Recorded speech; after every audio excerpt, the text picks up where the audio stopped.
Oh, Tainari, you all made it back. How did it go? The withering zone you reported has been taken care of. No need to worry. Huh? Wait, is that? Oh no, Hypatia!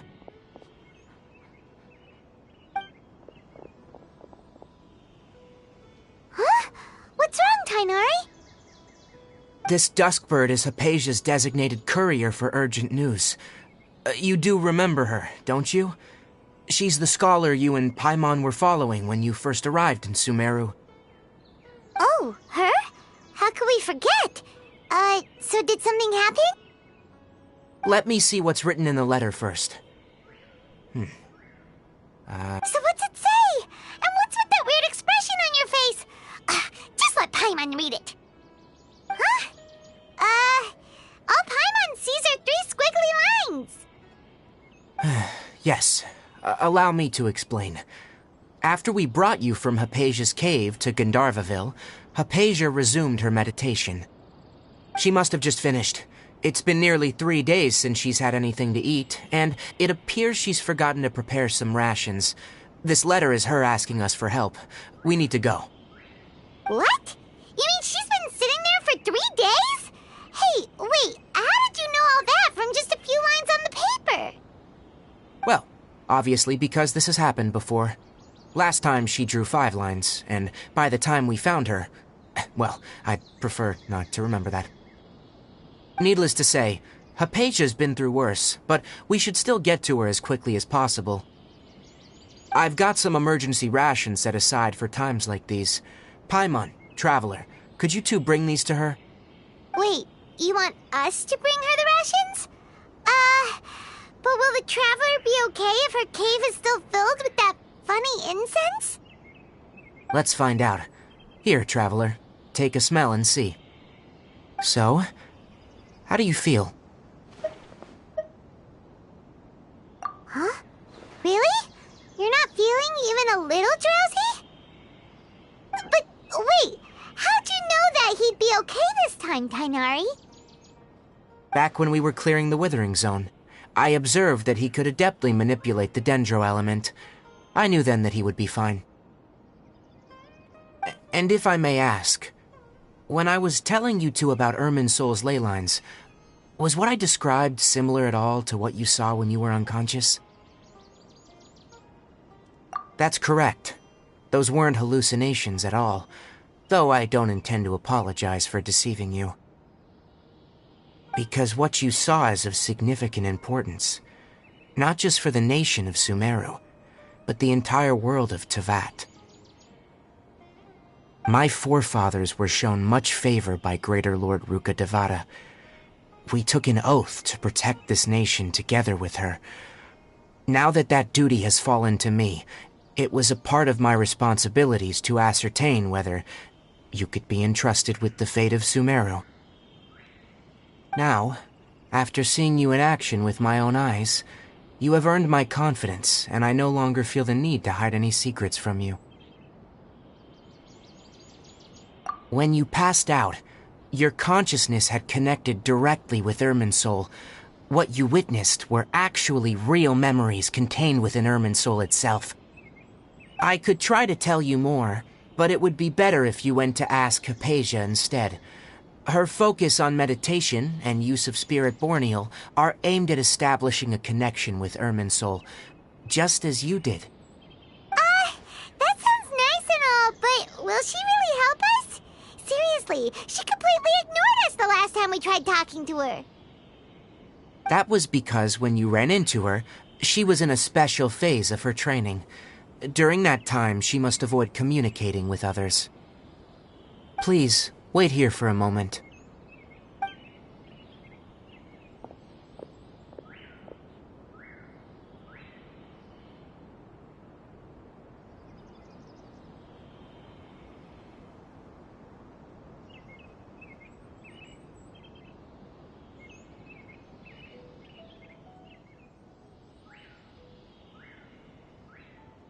Here, take these.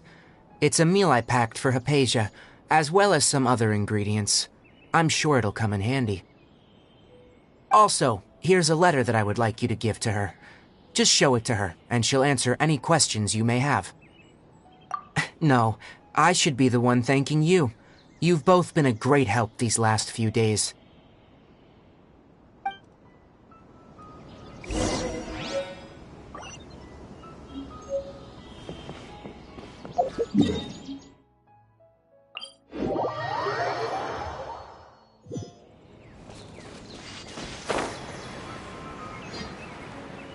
Hypatia should still be in the cave.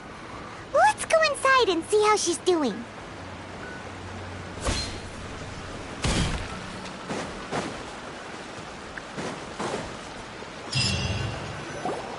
Hello? Hypatia? Hey, there's nobody here. Maybe she went out to look for some food. Let's try looking around the area.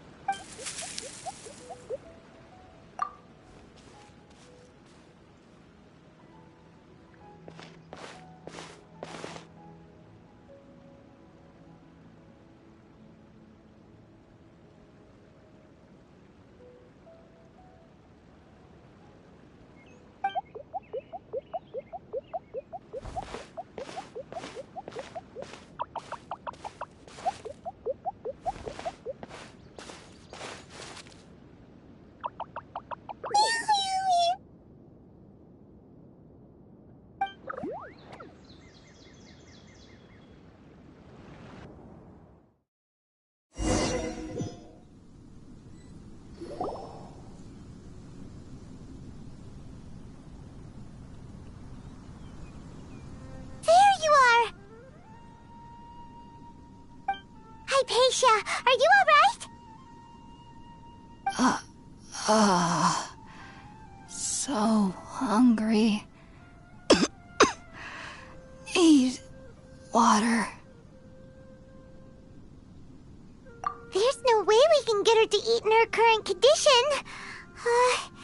Let's try finding some water first. Huh? Wait, why does it look super foggy outside all of a sudden? Anyway, let's go look around.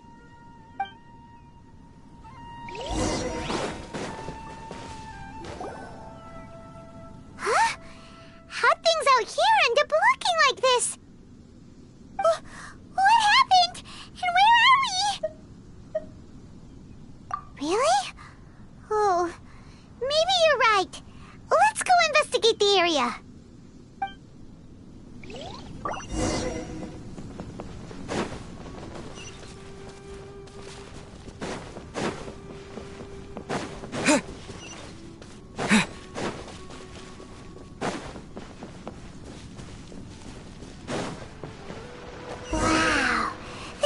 is huge! Paimon knew there's something off about that cave. Let's think of a way to get over there and have a closer look. Who knows? Maybe we'll find a lead of some kind.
With the wind! Wind blade! Our bond is strong. Let the show begin. Ready, steady,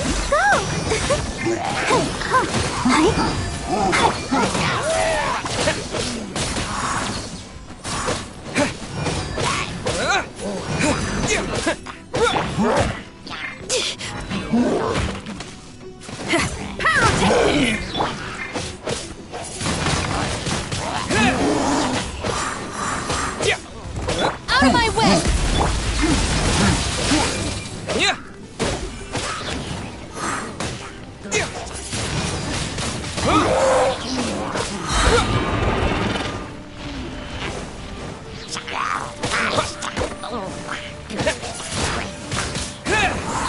Stand with me!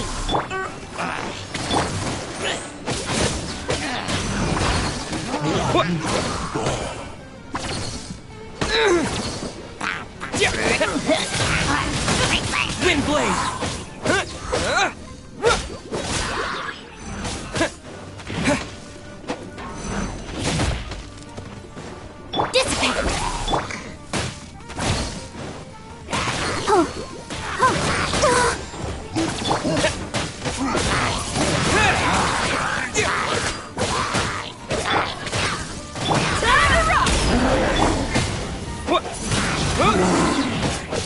Yeah! Disappear! Wind blade! Stand with me!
Our bond is strong!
Into that is going on here?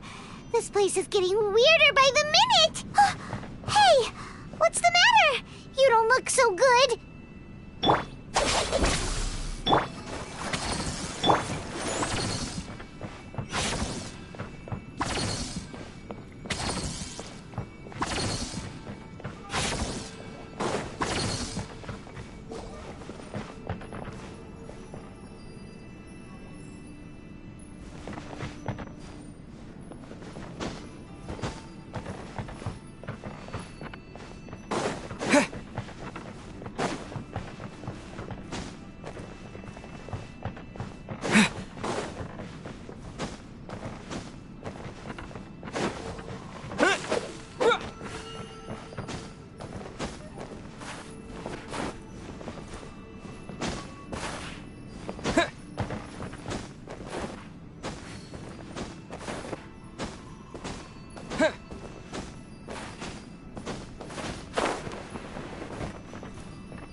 Our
bond is strong.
I wonder when I'll be as tall as my big sister.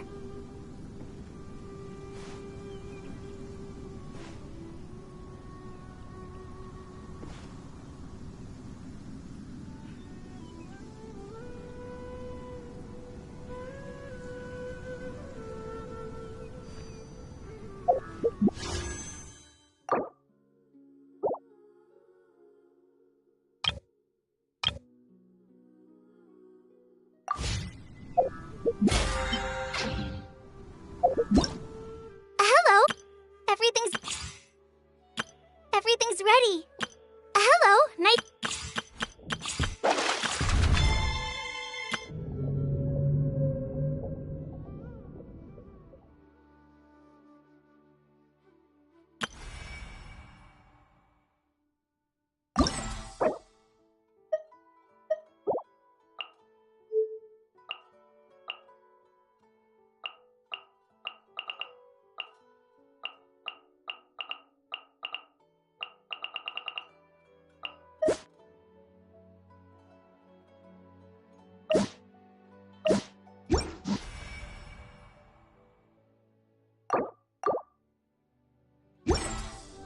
La da da da da da da da da.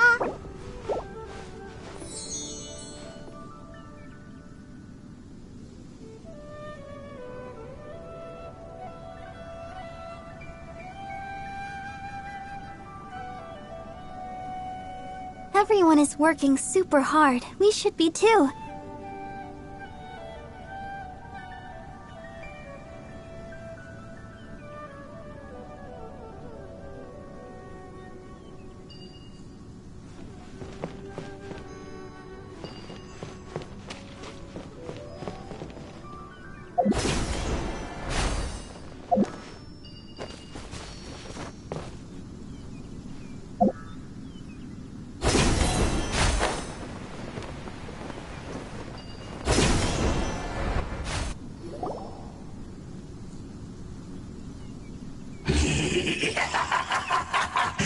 Well.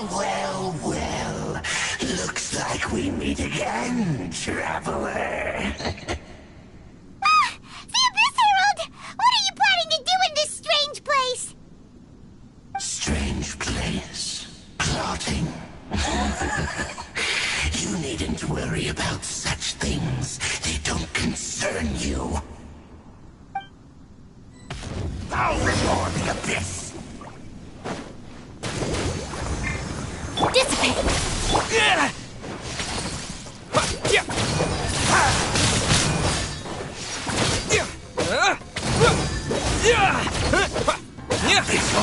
Power chord! Hey, not the guitar!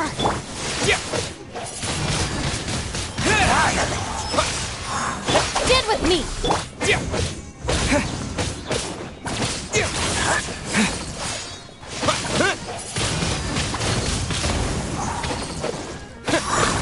Feel the beat!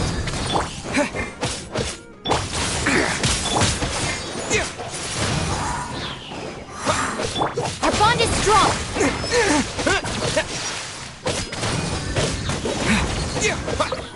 It's a roar!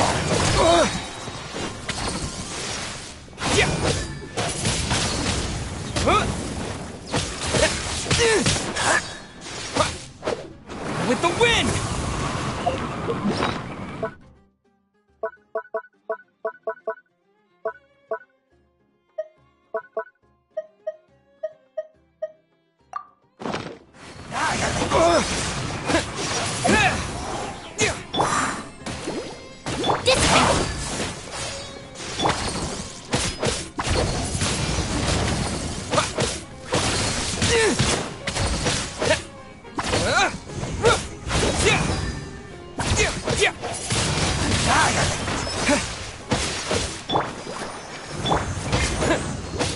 Our bond is strong!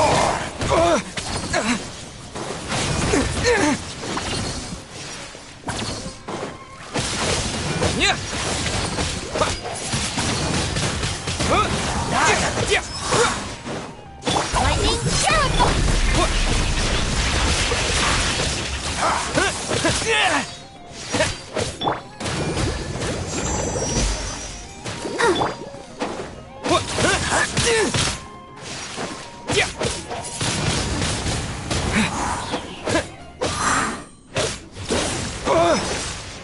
Dissipate! Let's dance! Disappear! The end! Wind blade! Shred till I'm dead!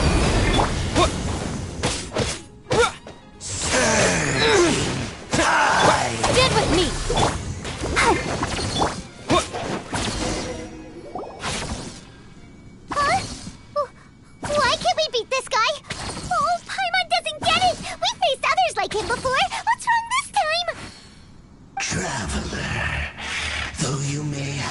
managed to avert countless crises before. Your good fortune was bound to end sooner or later. It's time you realize how weak and powerless you really are. Your sister. Oh, pitiful traveler. Are you really so ignorant? Or are you just living in complete denial? Her Highness has long since forsaken you. Your meager existence in her eyes is that of an annoying bug, only to be stepped upon. The bonds of love and family which drive you to find your sibling are utterly gone. Your journey is meaningless. But don't you fret now. Today will be your last. Now die!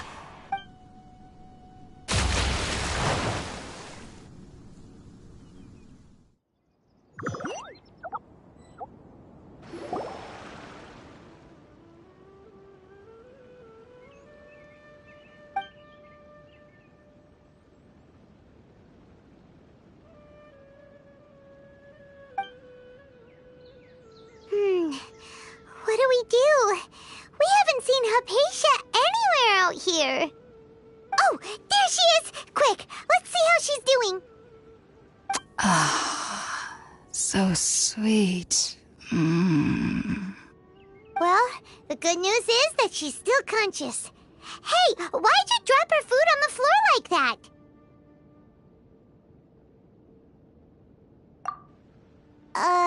Are you okay? That's really not like you. Anyways, we can talk about this later. We better make sure she's alright first.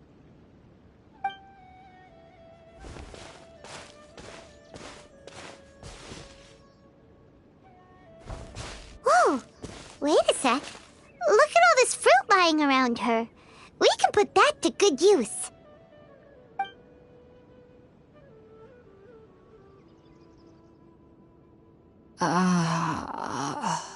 Who is there? Tainari, is that you? Huh?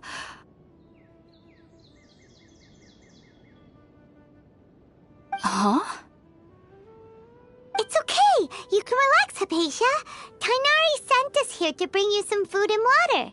Here, we have a letter that he asked us to give you.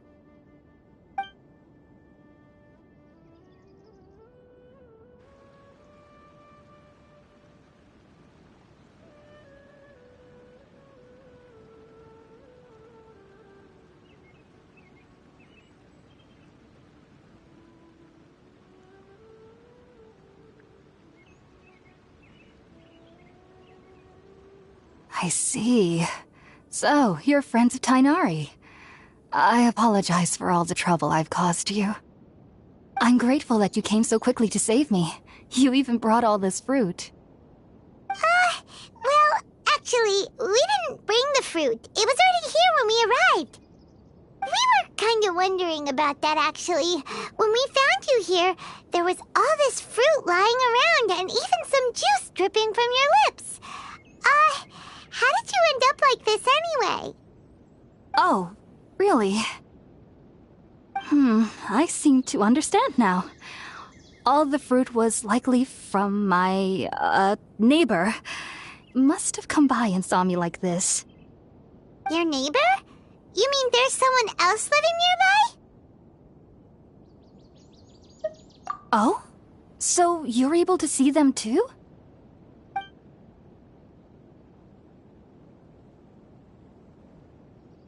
Wait, hold on a second, Traveler.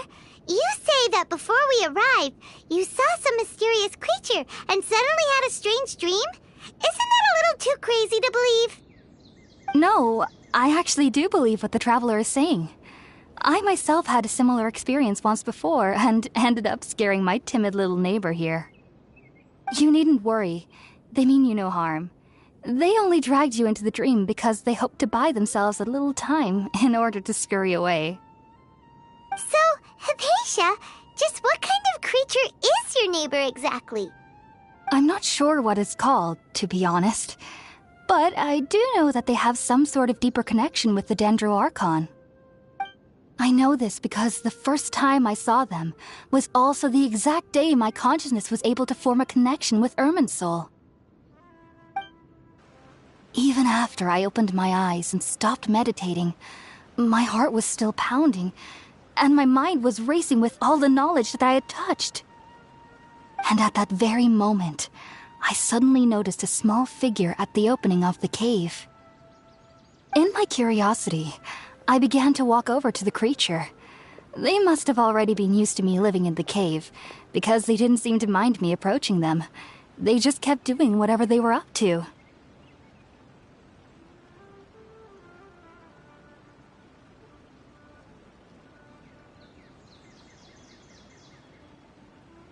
It wasn't until I crouched down next to them that they suddenly realized that I could see them. Oh! And then? And then I had a dream. By the time I came to, they were nowhere to be seen. I was convinced they'd never show up again. But sure enough, I saw them nearby a few days later. And they weren't alone. I feel like they aren't as afraid of me as the first time I approached them. But I never would have expected them to save me. Yes, no doubt about that. By the way, Tighnari mentioned in his letter that you had questions for me regarding Irminsul.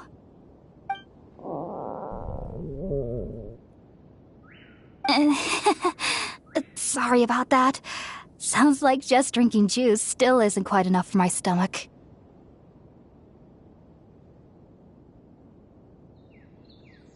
Well, if somebody hadn't dropped the food earlier... Anyway, looks like we'll need to prepare something ourselves. Besides, Paimon's getting hungry too. Let's eat first and talk about Irminsul later.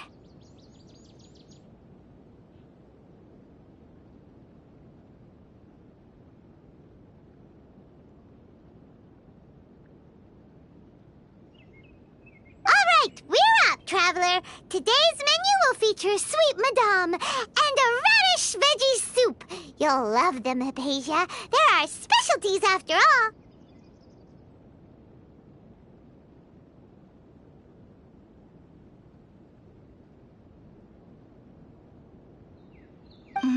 Sounds good. I've never tried any dishes from other nations before. I certainly look forward to it. It's been so long since I've had a decent meal, too. To be honest, the last time had to be when Tighnari came to visit.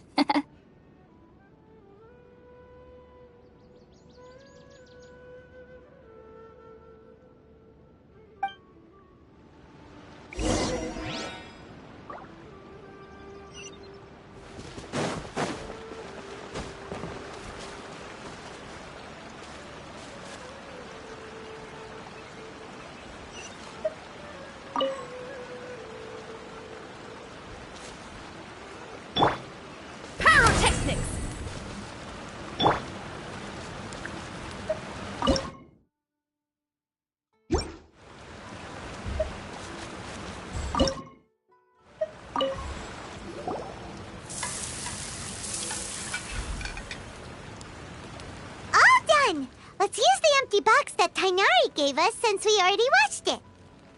Oh, it smells amazing. And the box is a nice touch, too. Let's go serve this up and start eating with Hypatia.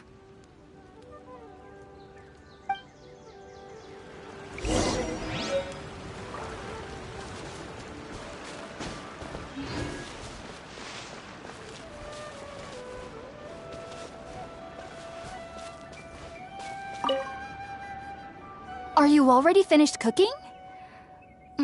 Smells delectable. I'm truly thankful whenever I can enjoy a proper meal like this. Cooking really isn't my forte.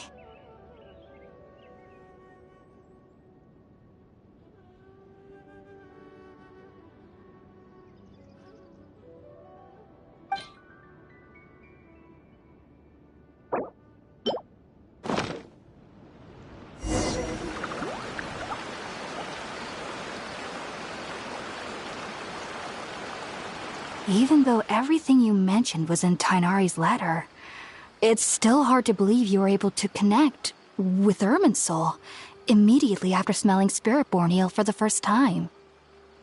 It took me nearly 3 years before I could do so, and everyone at the Academia even lauded me as a genius. You should know that some researchers spend their entire lives without ever successfully connecting with Irminsul as you have. So why does this incense allow people to connect to Irminsul? The ingredients used to make Spiritborn Ale primarily consist of plants created by Greater Lord Rukkhadevata. These special ingredients are conducive to heightening our senses to the Dendro Archon's power. Since the root of the Dendro Archon's power lies within Irminsul, we can occasionally tap into her powers to peer into the depths of the earth. Naturally, anyone who can establish a connection with Irminsul in their first ever attempt must be a person of great understanding. Makes sense. But Paimon's got a question. Why was he sensitive to the smell of those plants for such a long time? That was primarily due to his body's unique constitution. Stimulated by the incense, he could perceive the Dendro Archon's power and experienced a sensory overload, hence the adverse reactions. Taking in any scent similar to the ingredients of Spiritborn Ale would cause adverse effects.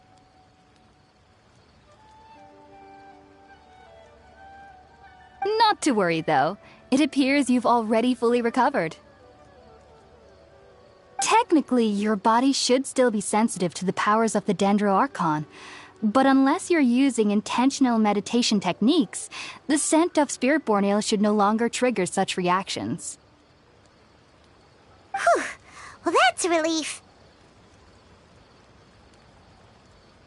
I must admit, I am quite envious of your abilities. Even if it meant suffering from pounding headaches for the rest of my life, I'd consider it worthwhile so long as I could connect with Irminsul at will. Whoa, you're really serious about this whole thing, aren't you? I am a researcher after all. As a member of the Ritaoist Darshan at the Academia, my main area of research is the stars and their connection to the fate of living beings. But there is still so much we don't know, especially regarding the mysteries that lie in the starry skies. Which is why I must turn to the all-knowing Irminsul for answers. If only my perception wasn't so limited. Unfortunately, I cannot guarantee that my every attempt to attune with Irminsul will be successful, or that doing so will leave my consciousness intact. I am currently in the stage of training known as Satyavada life.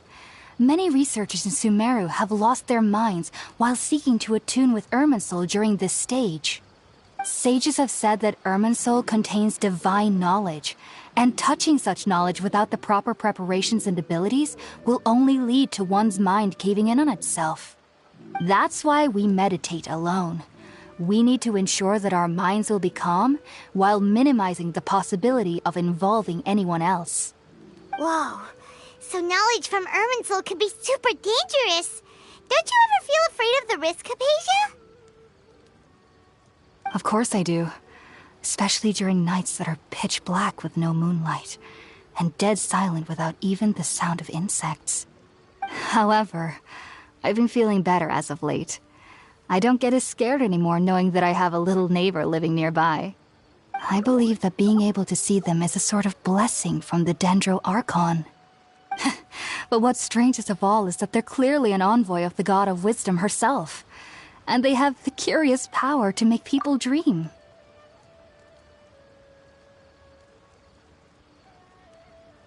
What's so strange about that? It doesn't sound so out of place for a divine being, does it? Well, it's strange because nearly nobody in Sumeru can ever dream. Huh. Is that true? Yes, well, to an extent. Only children can dream in Sumeru. Adults, however, never do. The sages say that wisdom implies rationality, but that which occurs in dreams is often neither rational nor logical.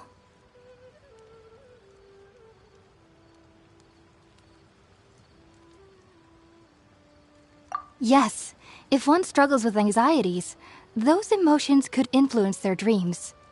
The fact that the people of Sumeru do not have dreams is seen as a blessing by the sages.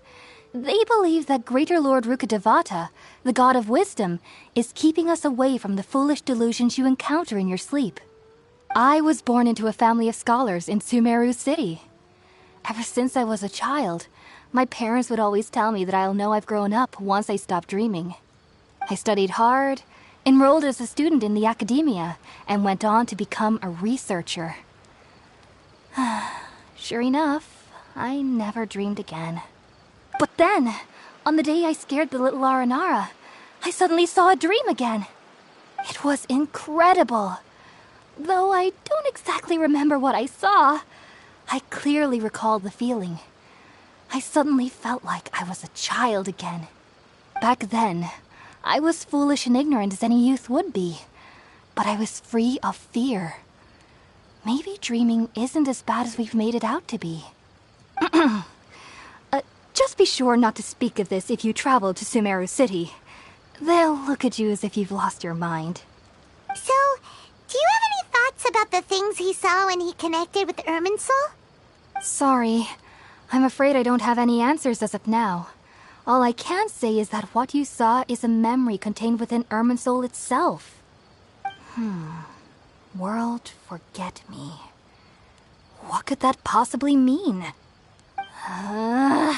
If only I could ascend past Satyavada life and begin Paripurna life. I might have some more answers for you. If you two are ever in the area again, please be sure to come and see me.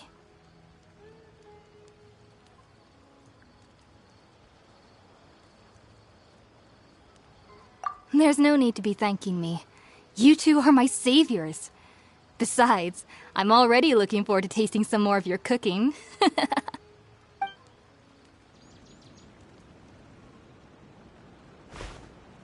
that we know Hypatia is alright and had the chance to ask her some questions, Paimon thinks it's about time to head back to Gandharvaville.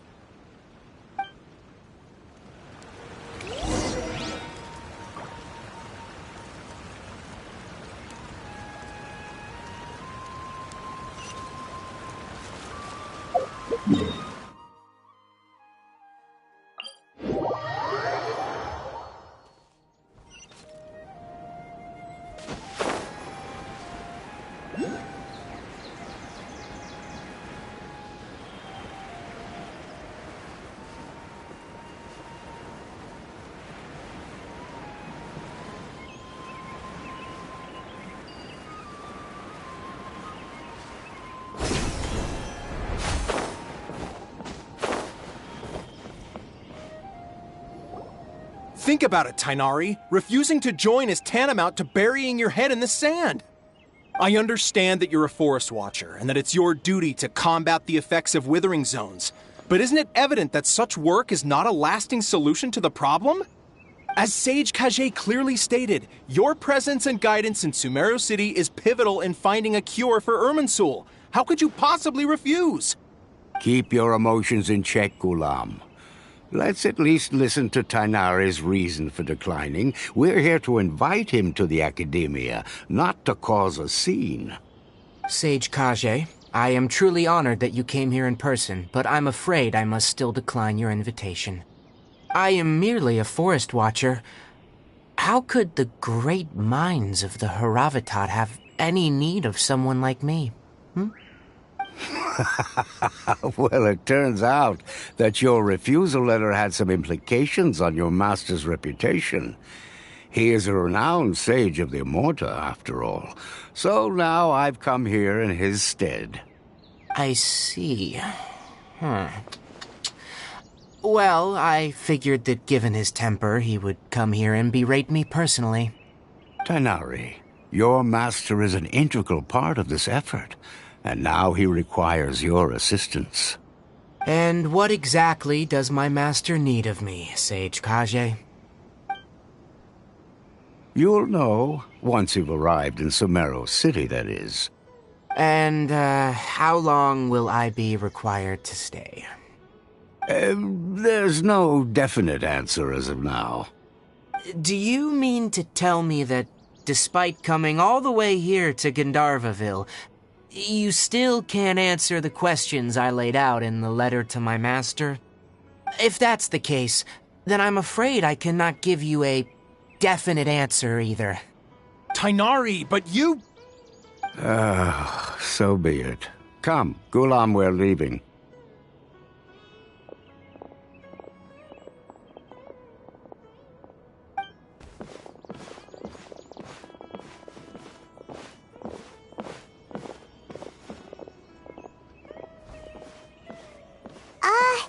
Tighnari, what was that all about? It's nothing. Some people from the academia wanted me to go to Sumeru City to assist them with a project, but I had to refuse on account of all my responsibilities here. But all that can wait.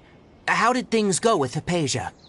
It was quite the eventful trip, but the main thing is that she's safe and sound. She answered a bunch of questions for us, too. Very good. Now that the Traveler has made a full recovery, there shouldn't be any reason for you to tarry here longer. I assume you will be heading to Sumeru City, correct? That's right! We want to meet Lesser Lord Kusanali and ask her for advice. Do you have any idea on how we can find her? Sorry, I'm afraid I don't have any advice for you there. Well, do you at least know anyone we can try asking in Sumeru City? Let me think. My trips to Sumeru City have been fairly short, and most of my acquaintances are researchers. Oh, how about this? I'll write you a letter of introduction that you can give to a researcher I know. He's from the Amorta Darshan and is adept at gathering information. Asking him might prove worthwhile. Also, when you enter Sumeru City, you'll probably end up receiving something like this item here. I'm not sure if it will ever come in handy for you, but maybe you can give it a try. Oh? What is it? It's called an Akasha Terminal. It's a tool produced by the Academia that utilizes the legacy of Greater Lord Rukkhadevata. Some say that this item is the very basis of Sumeru's reputation as the City of Wisdom. Needless to say, this device and its usage fall under the Academia's expertise, so I'll leave it to them to show you how to use it. Great! Next up, Sumeru City! But wait, before that...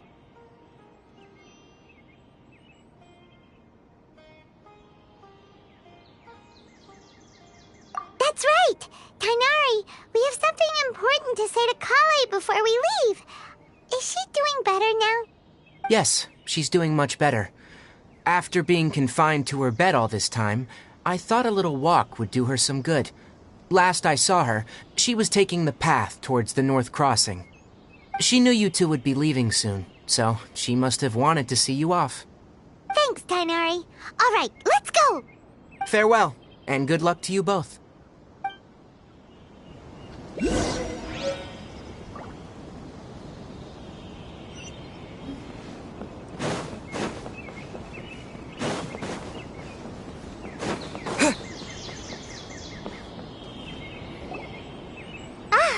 I've been waiting for you two.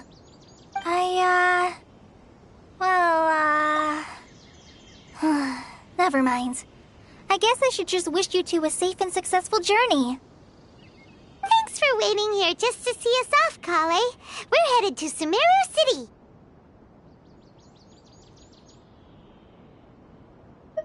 Don't worry about me. I can take care of myself. My condition won't be getting in the way of my duties. I want to be a forest ranger after all. It's up to me and the others to protect the rainforest here. And, I'm sorry. I should have told you both about my condition when we first met.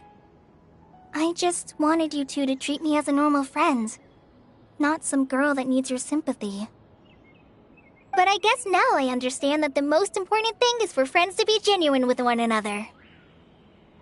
There's no need to apologize, Kale. We should be thanking you for trusting us enough to be your friends and sharing your past with us. We're probably still gonna worry about your condition, but that's because we're friends and we care about you. Thank you. That means a lot. Before you leave, I have something for you. Oh? What is it? It's my recipe for pita pockets. I told you that I'd give you a copy, remember? My handwriting is a little, messy, so please don't laugh. Yay! Thanks, Kale. Now we can eat those scrumptious little pitas whenever and wherever we like. I hope that whenever you eat them, you'll both remember your time here in Gandharvaville. Well then, I, trainee Forest Ranger Kale, bid you both farewell. Please visit Gandharvaville again. The Rangers will always be ready to assist you here.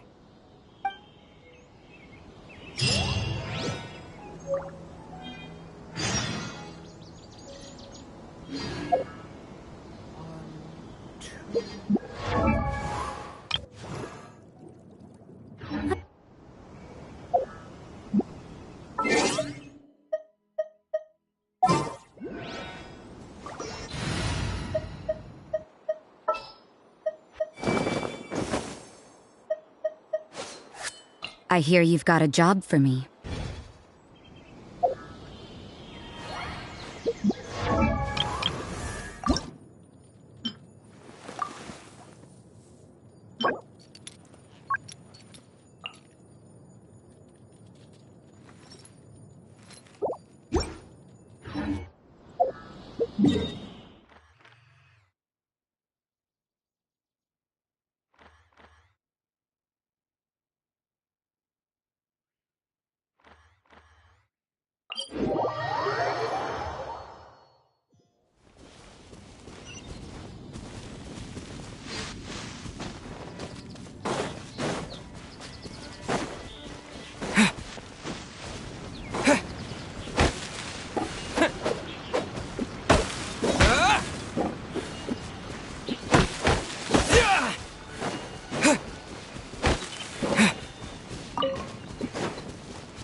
Strong!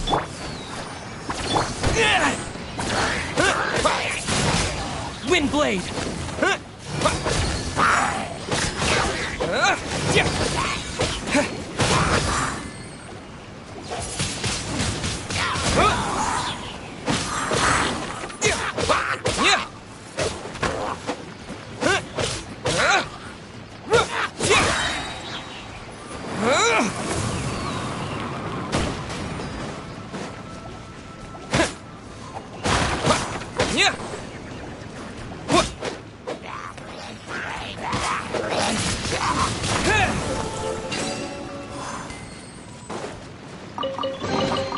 I'll keep this close.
You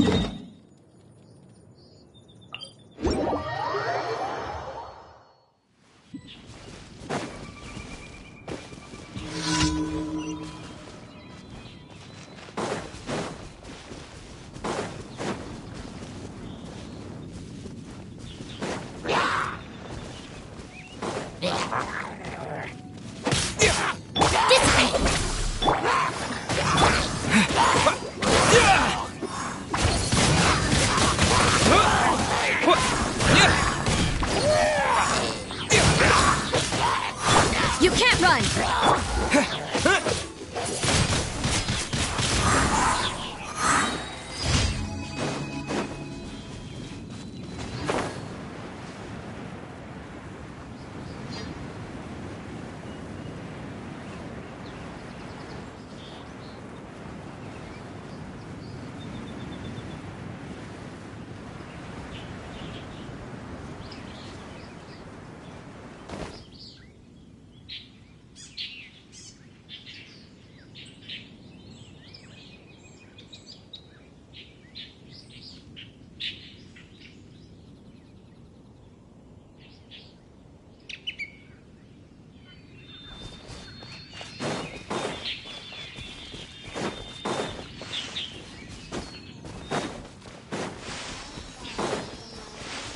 Are you here to play with me?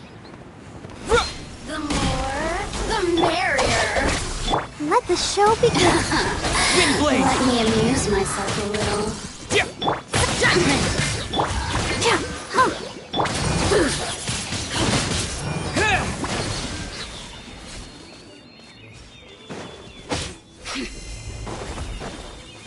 Over here! Disappear! Yeah! Our bond is strong!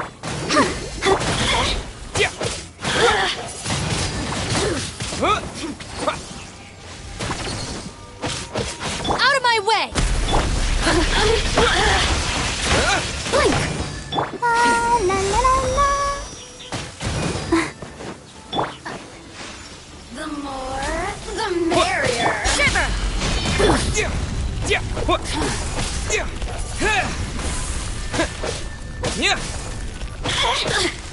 Dissipate! Let's dance. Windblade!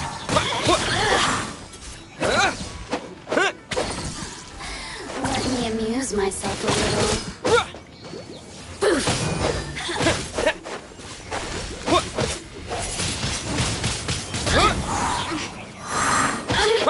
Over here.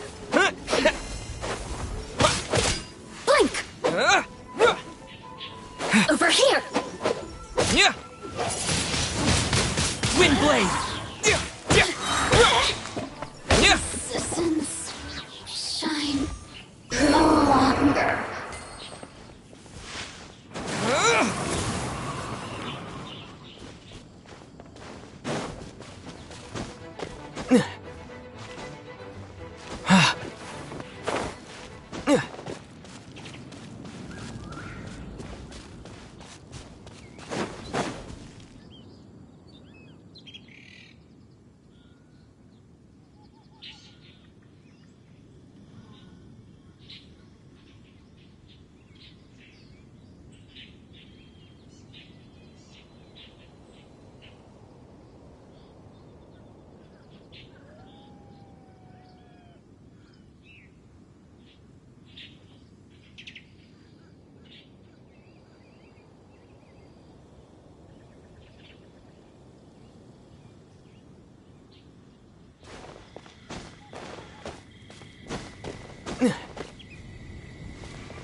Our bond is strong!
Stand with me! Here to play with me. The more, the merrier. Over here!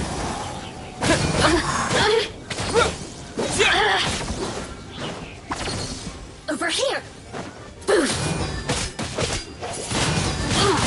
Wind blade! Over here!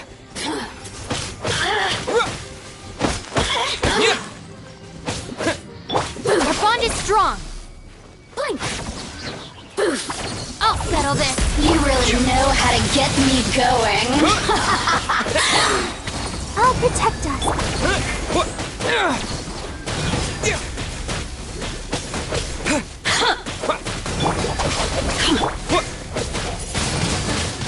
Wind blade! With the wind!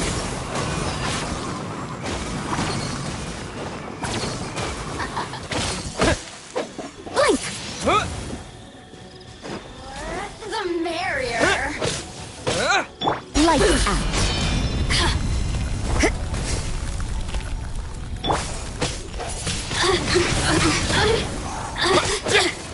on! We can do it!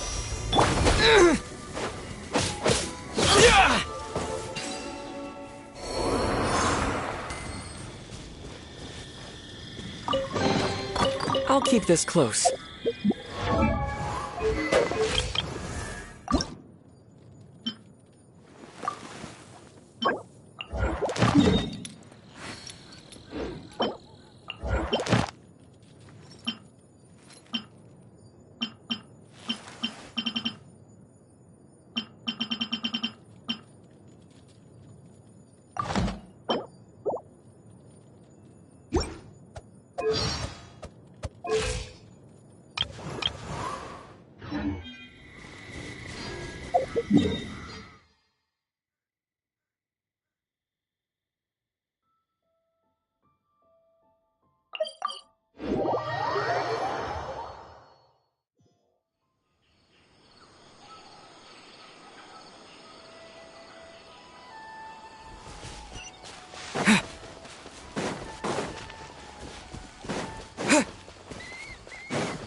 entered the city, something on their heads lit up. One moment, please, you two. It appears this is your first time visiting Sumeru City. Oh, yeah, that's right. But how did you know that? Because there's currently no information on either of you in the Akasha. But no need to worry, that won't prevent you from entering the city. In fact, the Academia conveniently provides each traveler to Sumeru City with a device. Perhaps you two have heard of the Akasha before. It's our beloved Greater Lord Rukkhadevata's lasting legacy, a treasure trove of collected knowledge.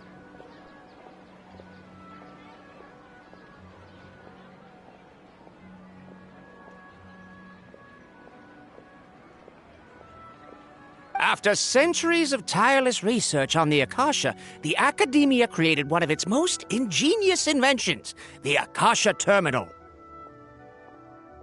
As long as you are within Sumeru's borders, you may use an Akasha terminal to connect directly to the Akasha and access any knowledge you need. I should mention that due to technical limitations, the operation of Akasha terminals will be much smoother and more effective in large cities such as Sumeru City and Port Ormos. Oh, so this is the thing that Tainari was telling us about. It sounds pretty amazing. You two are quite fortunate. Until recently, it was standard practice to only issue Akasha terminals to outlanders who spent an extended amount of time in Sumeru. However, this policy was recently changed, and now all travelers are issued one upon arrival. Here are your Akasha terminals. Please handle them with care. It kinda looks like a leaf. To activate it, simply hold it in your hand and say the following phrase to yourself. May the mighty God bless us with their voice of wisdom. Oh, says this little doodad lets you access knowledge. Maybe we can use it to find a way to meet Lesser Lord Kusanali. Let's give it a try. Ahem. May the mighty God bless us with their voice of wisdom.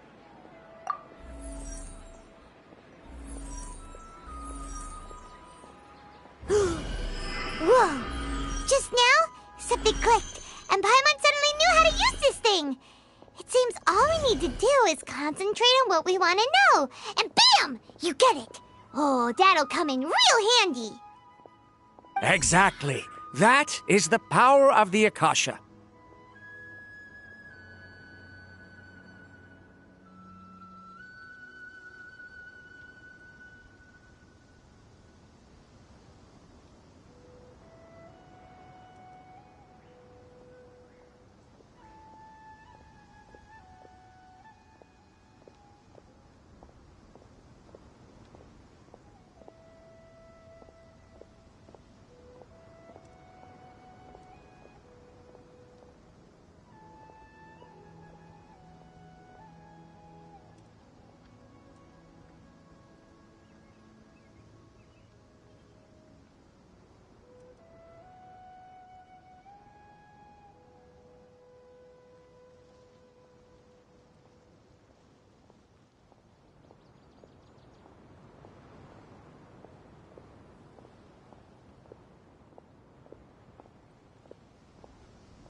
And with that, let me officially welcome you both to Sumeru City. May the wisdom of the Dendro Archon always be your guide. Okay, now that we're in, we can check the Akasha about Lesser Lord Kusanali. Let Paimon try.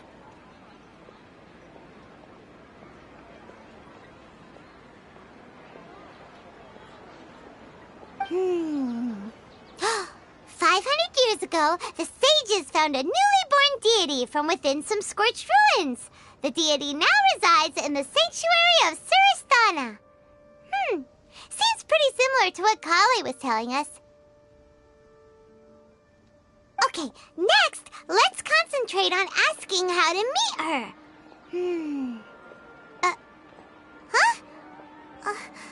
Paimon doesn't sense anything. The Akasha didn't respond to Paimon's question. Oh, come when you have something you're trying to remember and it's on the tip of your tongue, but you just can't think of it. Ugh, Paimon's brain is exhausted. Oh, smart idea. But what are you going to ask it?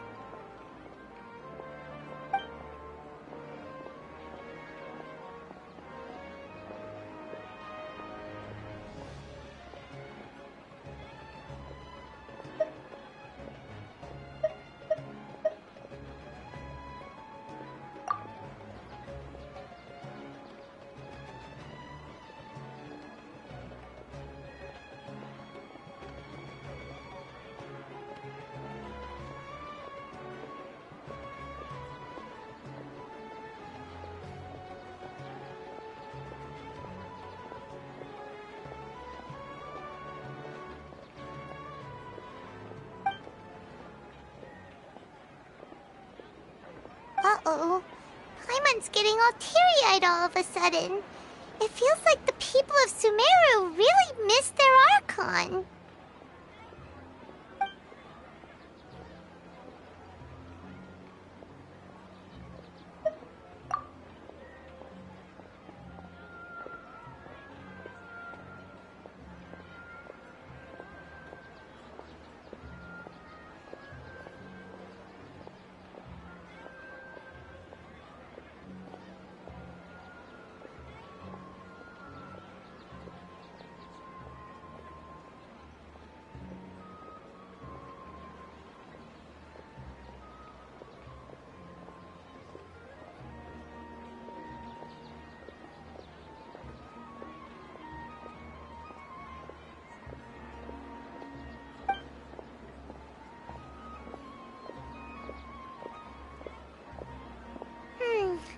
You too?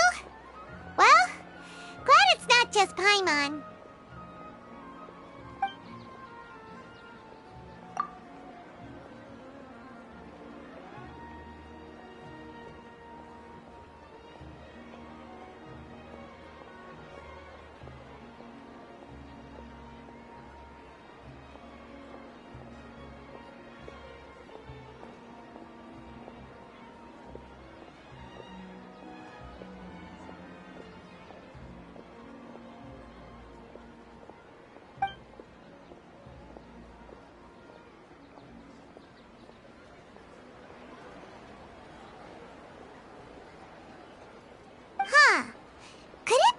Because we're Outlanders, and we've only just arrived in Sumeru? You know, maybe we're not qualified to receive an answer to this sort of question or something. Well, seems no matter which way we try, we can't find anything that'll lead us to Lesser Lord Kusanali. Guess our only choice now is to try meeting with the researcher that Tainari recommended.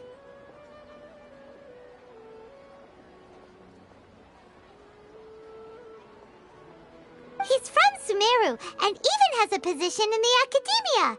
Maybe he'll be able to access more info from the Akasha.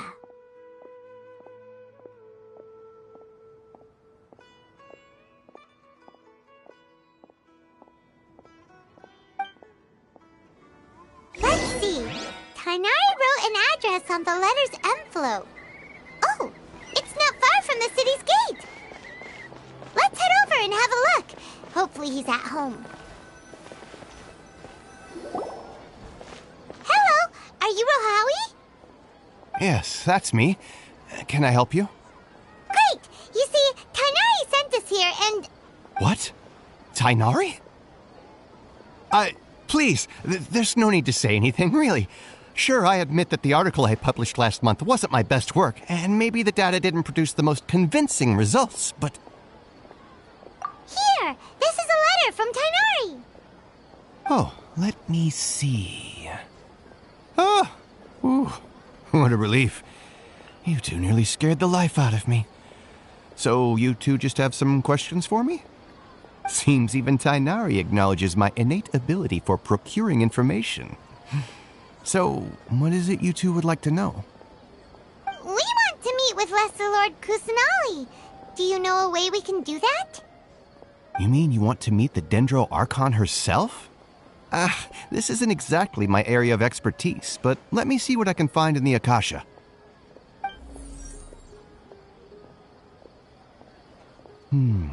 Sorry, the Akasha didn't respond to my query. What? You too? But what about your abilities for getting information and all that? Paimon was sure you'd be able to access more info than we did. Well, as I said, this isn't my area of expertise. I am but a lowly researcher, so the Akasha doesn't see a need for me to know more about the Dendro Archon.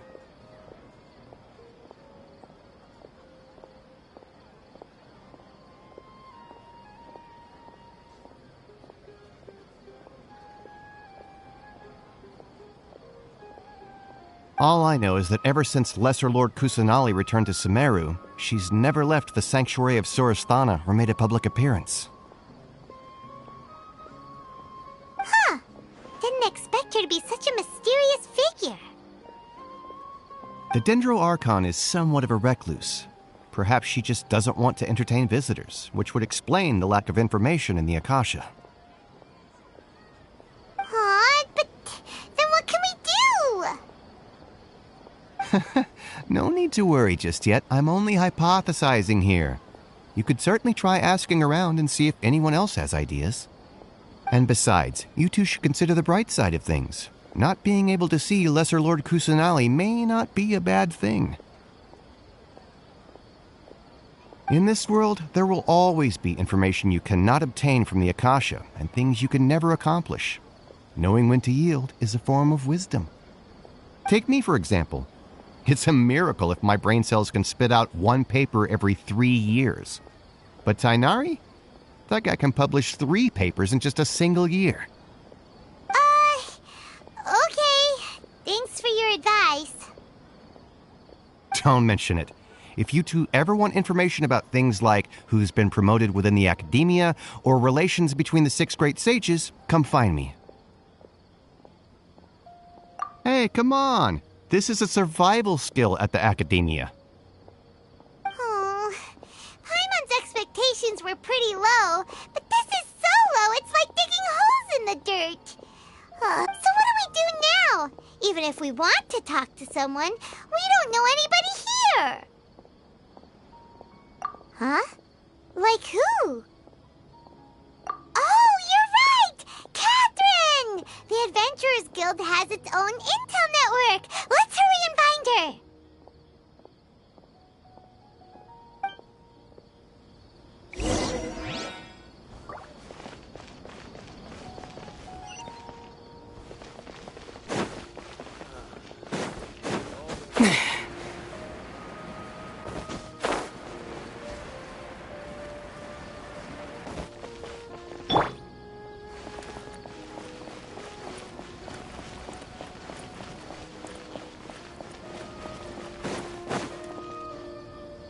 Ad Astra Abyssosk. Hello, Traveler and Paimon. Catherine, we need your help with something. Understood. The Adventurers Guild is always ready to serve you. With what do you require assistance? We want to meet with Lesser Lord Kusanali. Do you know a way we can do that? You two wish to meet with Sumeru's Archon. Understood. Please wait.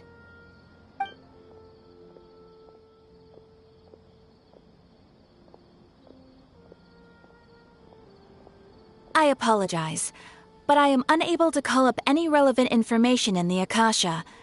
I'm also unable to locate any pertinent information in my personal memory. Aww, another dead end. Well, if Catherine can't help us, then we really don't know anyone else to ask now. Please do not worry. I may know of someone who can help you two.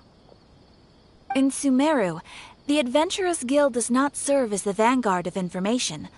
Rather, there are numerous active mercenary groups collectively known as the Eremites. They take on various contracts and work all across Sumeru, so they naturally accrue intelligence.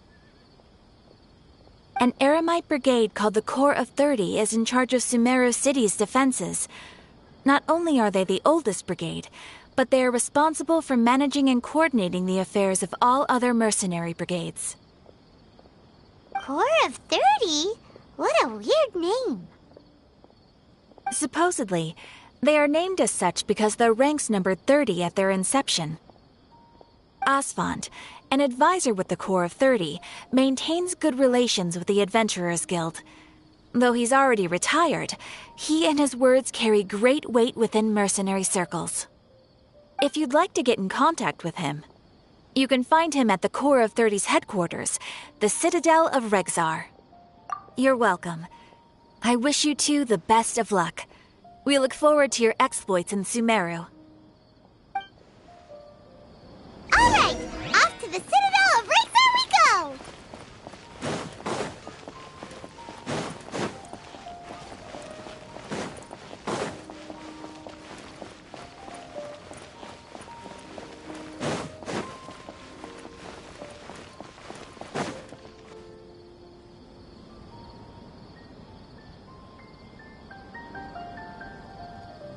Welcome.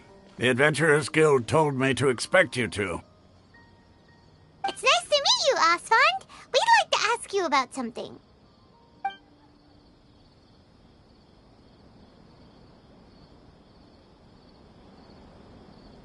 I see. So, Catherine's the one who sent you this way. Ha!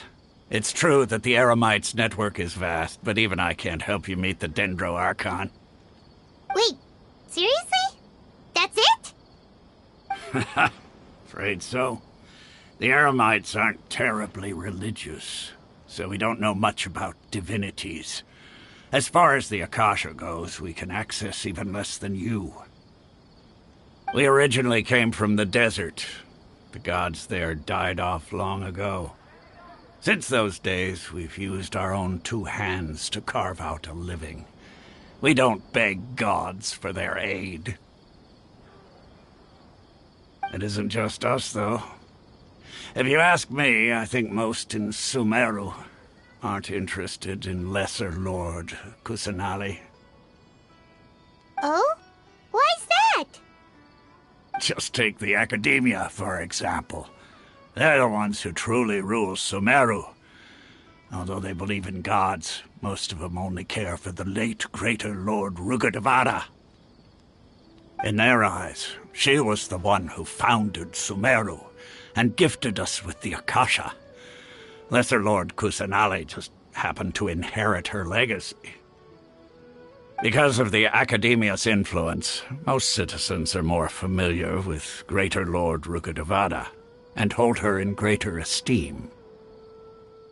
Not to mention that Lesser Lord Kusanali never makes an appearance, and the Academia never announces anything about her. As far as the people of Sumeru are concerned, she's just a god that exists. And that's all. Really? Aw.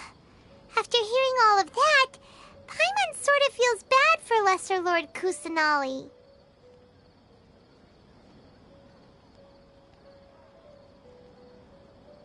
Ha! But who knows? We're all just guessing when it comes down to it. Besides, I'm sure the God of Wisdom doesn't worry about her reputation among people like us.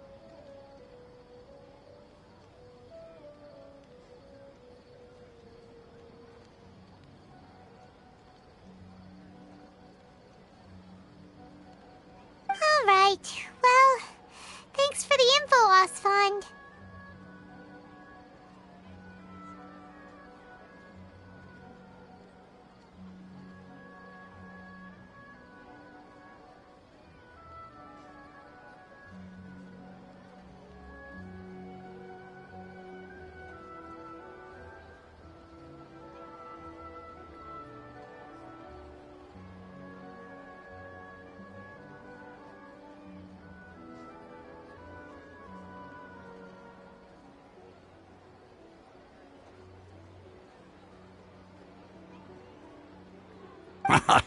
No problem.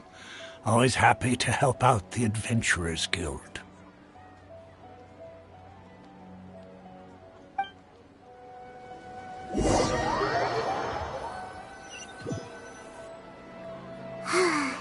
Seems Asfand was right about most people's attitudes here. Not only are they not interested in the Dendro Archon, they even say stuff like, if the Akasha doesn't think I should know, then I don't need to know about it. We've been asking for information non-stop ever since we got to Sumeru. But the harder we try, the more helpless everything seems. Isn't there at least one person in this entire city who cares about Lesser Lord Kusanali?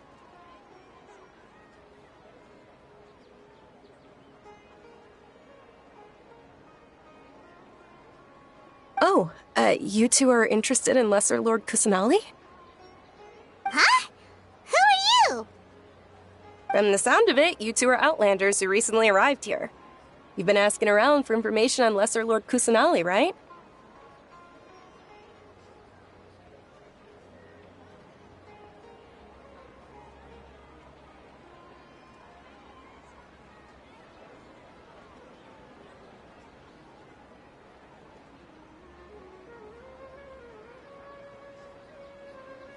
Oh, I'm sorry. I forgot to introduce myself. I'm Dunyarzad, one of Lesser Lord Kusanali's faithful followers. Whoa, really? Then do you know how we can meet with her? I'm afraid I can't help you with that. But your conversation earlier did happen to remind me of a legend about the Dendro Archon. Sure. It goes like this. Long, long ago, there was a man who heard a prophecy. It predicted that a great calamity was about to befall him. Panicked by what he heard, the man sought out the Dendro Archon in hopes that she would bless him with the wisdom to help him escape his predicament.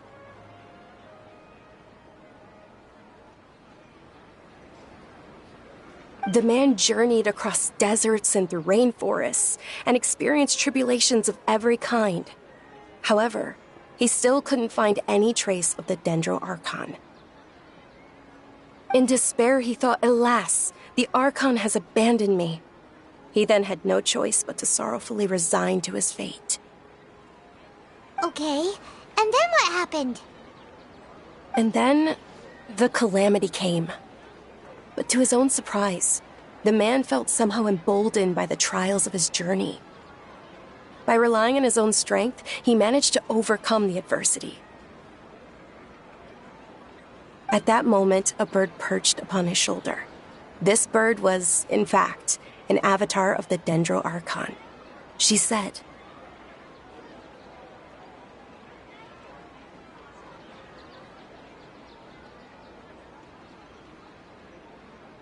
"O Archon Seeker, do you now understand? She and her wisdom have long been found by you.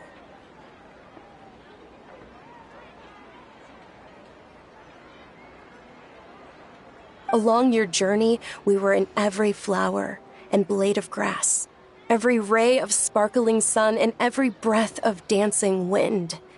So long as you continue to think and ponder, we'll be wherever you go."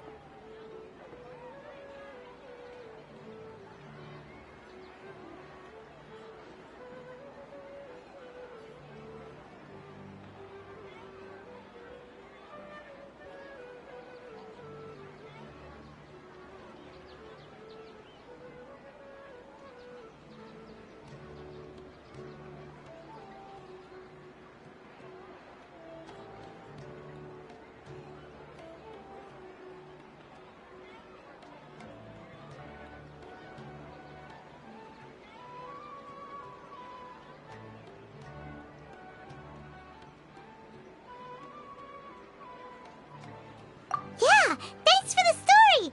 Paimon feels all warm and fuzzy inside after that.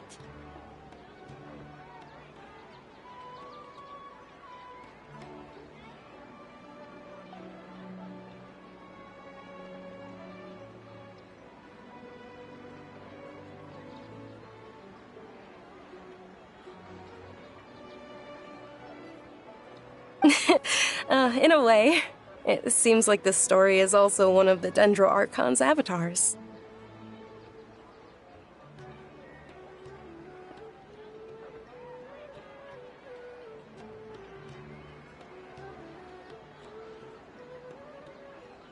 Dunyarzad, since you worship Lesser Lord Kusanali, can you tell us anything else about her?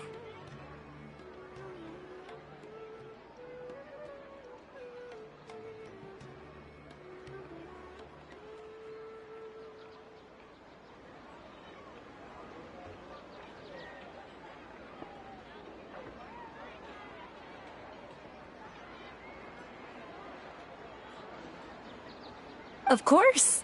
So did you two know that,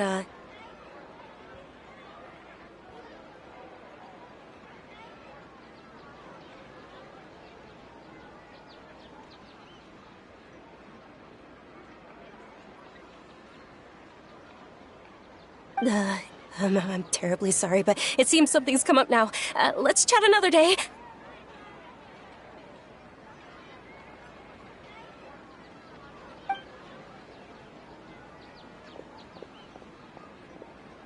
Hey, wait! What the heck just happened? It looks like they're searching for someone. Dunyarzad was acting super nervous just now. You think they're looking for her? This stinks! We finally managed to find a lead about Lesser Lord Kusanali! We can't let them get in the way now! Let's see if we can get rid of them. Then we can catch up with Dunyarzad! Hey, have you two seen a brown-haired girl wearing a purple top and a long blue dress? We're looking for her. Did she have bandages wrapped around her wrists? Yes, that's her. Did you see which direction she went?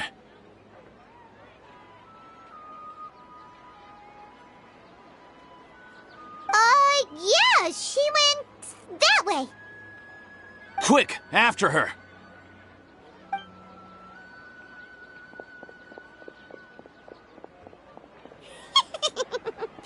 That should keep him busy for a while. Let's hurry and find Dunyarzad.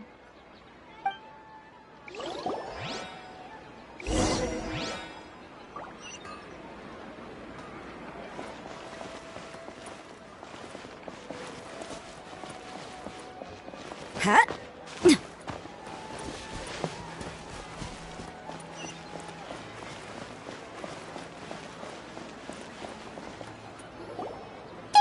Dunyarzad, we thought you might have been long gone by now. Oh, it's you two. Oh, you startled me there. You can relax now. We threw those people looking for you off the trail.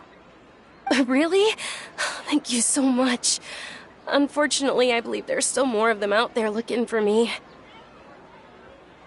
Uh-oh, looks like there are some coming this way. Huh? More of them? Then what are we standing here for? Run! No, wait, my body isn't in the best shape. It's difficult for me to run. Okay, sounds good. There's a tavern on the other side of the port we can go to. They probably wouldn't expect me to hide in a place like that. All right, let's move out. Stay behind us. We'll keep an eye out for anyone looking for you. This new shipment of items are also ridiculously overdesigned.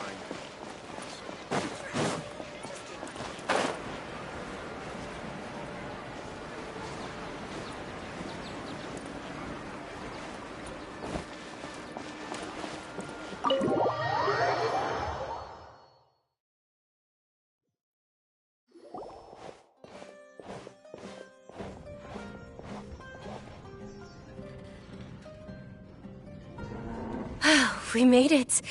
Oh, they shouldn't be able to find us now. Wait! Stand down, Dia!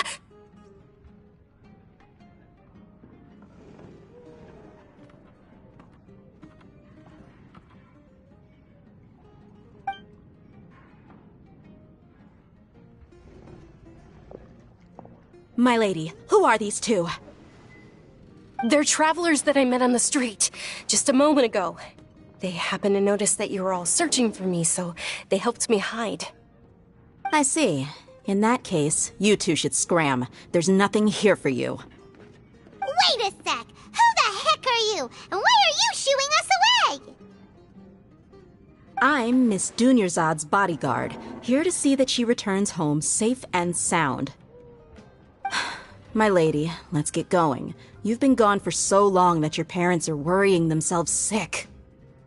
And if I refuse to go with you? It'd be easier for the both of us if you cooperated. But if you insist on not going, then I'll have to carry you like a sack of potatoes. Hey! Dunyarzad already said she doesn't want to go back. Why are you still pushing her? Stay out of this. You don't understand the situation. Sorry, my lady. Even though I'm your bodyguard, your parents are my employers. I have to answer to them. How much? Wait, what? How much more do I have to pay you to become your employer? So you never listen to my parents ever again. Double? A triple? Give me some time and I'll get that much. My lady, this isn't about Mora. I don't know what you think of us Eremites, but let me say this. I like Mora, but I'll never go against my principles. That's why I'm here looking for you. Sure, it's an order from my employer, but my conscience was also telling me it's the right thing to do. And knowing your health, carelessly running around like this is gonna hurt ya. For the sake of those who love you, don't be stubborn. No, you're wrong. I'm aware of my limits, and I know what I'm doing. Honestly, the only people being stubborn right now are my parents. And I know perfectly well that it makes no difference if I'm at home or not. They still won't accept reality. And every time I bring this up, they just change the subject. Dia, you've been living with us a long time already. This should be old news to you.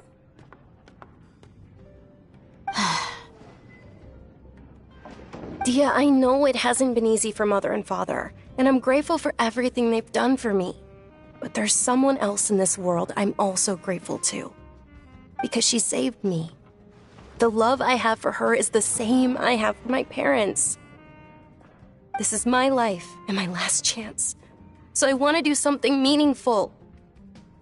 My lady, are you sure what you're doing now is meaningful?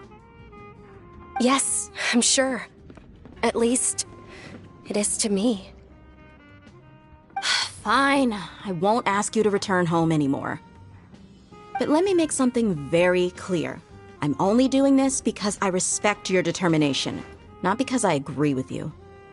Thank you, Dia. Sorry for being so rude just now. My nerves were acting up. And I even brought up your payment in such an offensive way. Don't worry about it, my lady. I did say that I like Mora. Besides, that's our next topic of conversation. Today's little excursion caused such a ruckus that every single bodyguard at the estate was deployed. It wouldn't be easy to hide things from your old man. Since this definitely won't be your last escapade, here's a little tip. You should at least make it look like your room and things are still in order when you leave. Also, you'll need someone to cover you for when you're out and about. So, I'll let you hire me, my lady.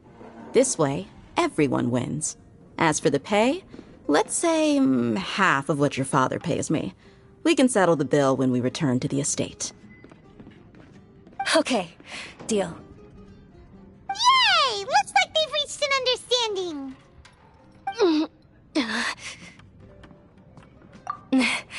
I'm fine, really. I just feel a little tired now that things have calmed down. My lady, stop trying to look tough. We're already in a tavern, so let's rest up and grab some grub. I'm sorry for worrying you two.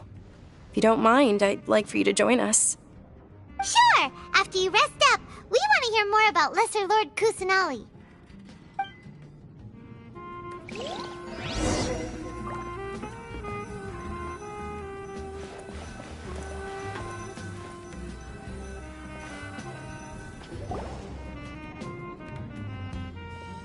Ha! Well, if it isn't Dia.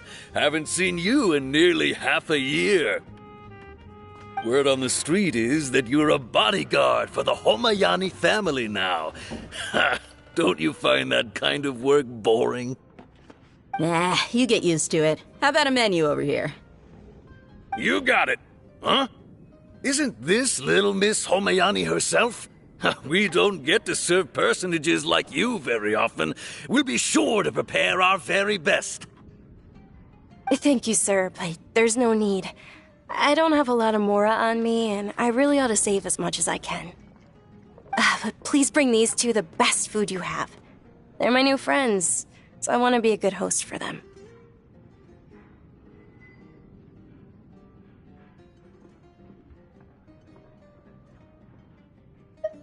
Wait, we're paying for ourselves now?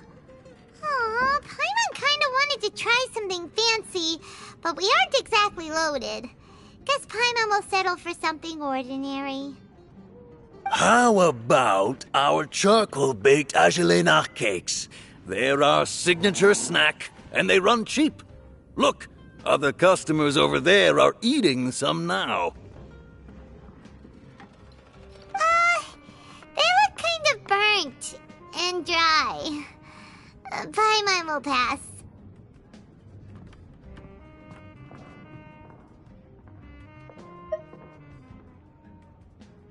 Hey, come on! Paimon has personal preferences too, you know. Dunyarzad, we asked a lot of people when we first arrived, and almost nobody was interested in Lesser Lord Kusanali.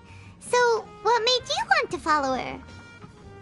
Well, remember when you asked me if I knew how to meet the Dendro Archon?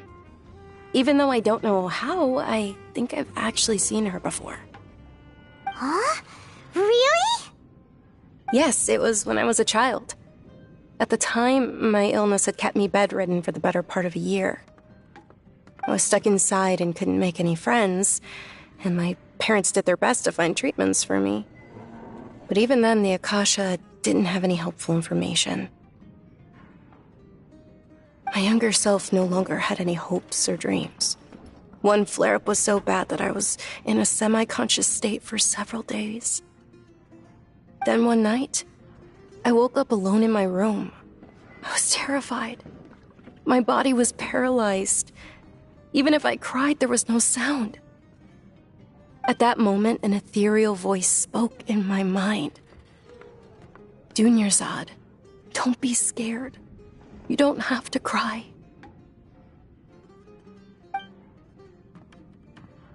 Dunyarzad, don't be scared.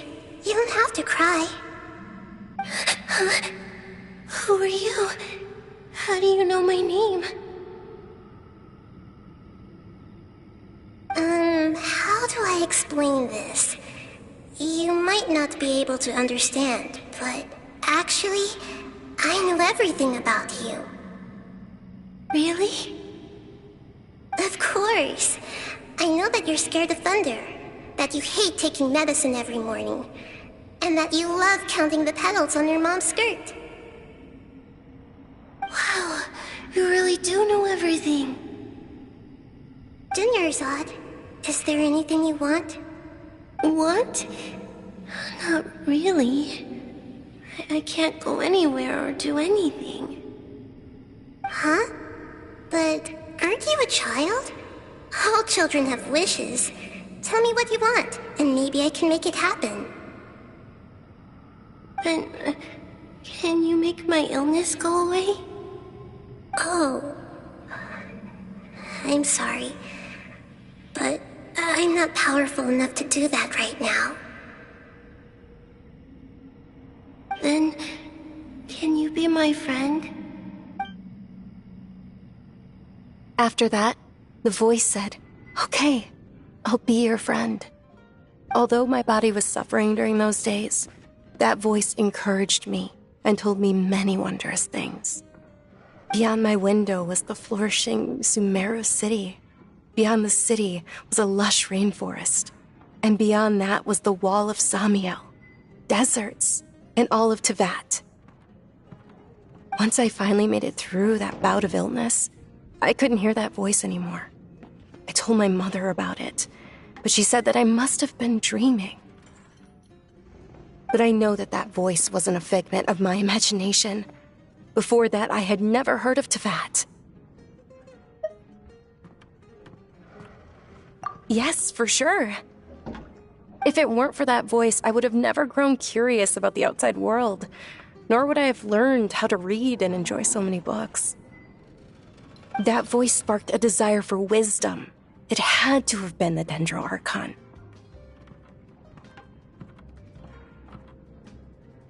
I've been hoping for a chance to repay her kindness. In fact, I was running around today to help prepare the Sub-Zerus festival for her. What's the Sub-Zerus festival?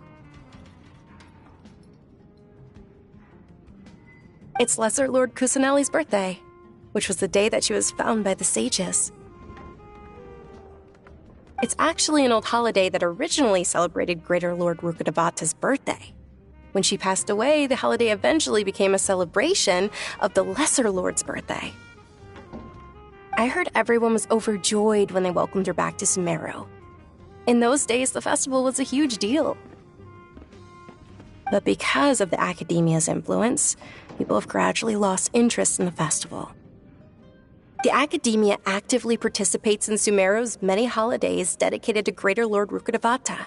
But when it comes to the Sub-Zerus festival, forget any funding. They practically act like it doesn't exist. Maybe they see Lesser Lord Kusanali's birth as confirmation of Greater Lord Rukkhadevata's death, so they're reluctant to celebrate it.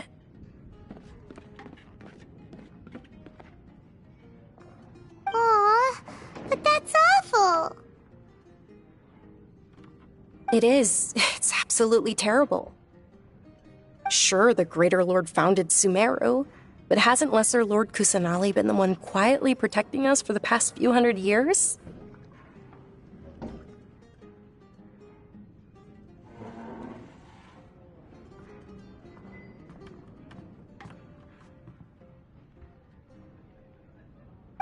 Just remember that we're still out in public. Don't get too carried away now. I know that people over by the Grand Bazaar still hold the Sub-Zerus festival to this day, but I hadn't met any of them before, so I was never able to contribute. But recently, I made a friend there who also follows Lesser Lord Kusanali.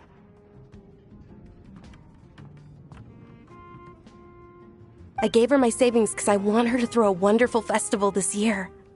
That's the least I could do for Lesser Lord Kusanali.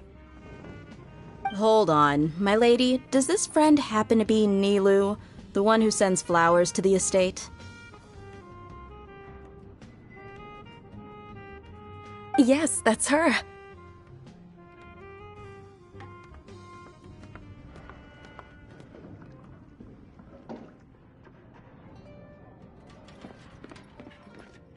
I saw her leaving the other day with a nervous look on her face. It seemed like she was hiding something in her arms. Did you give her something?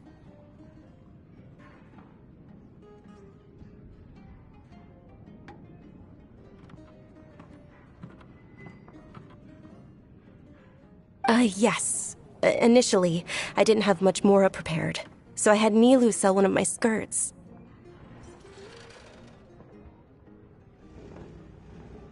I've agreed with Nilu to meet up at the Grand Bazaar today and see how things are coming along. Dia, would you accompany me? Sure. That's quite the trip, though. I'll carry you. No, that would be too much, even for you. You might as well just accept the lift. If I let you walk, who knows how long it'll take us. And if anything happens to you, then I'd really never hear the end of it from your father. But of course. Nilu will be thrilled to hear there are more people interested in Lesser Lord Kusanali.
Sorry I'm late, Nilu. Oh, Dunyarzad. It was taking you so long that I assumed you got trapped at home, but you made it in the end. Uh-oh. But if Dia's here, that means you got caught, right? You could say that, but everything worked out. She's on our side now. Not completely. Oh, and who are these two? Oh, meet the Traveler and Paimon, my two newest friends. They're visitors who just arrived at Sumeru City and are looking for information on Lesser Lord Kusanali. So you're followers from another land? That's wonderful. You two absolutely mustn't miss the Sub-Zerus festival. By the way, Dunyarzad, we've already started decorating the Grand Bazaar. It looks spectacular, thanks to your generous contribution. You're very welcome. It's the only thing I could do. Do you still have enough Mora? Probably? But don't sweat it. We've already finished renovating the stage. Come on, I'll show you.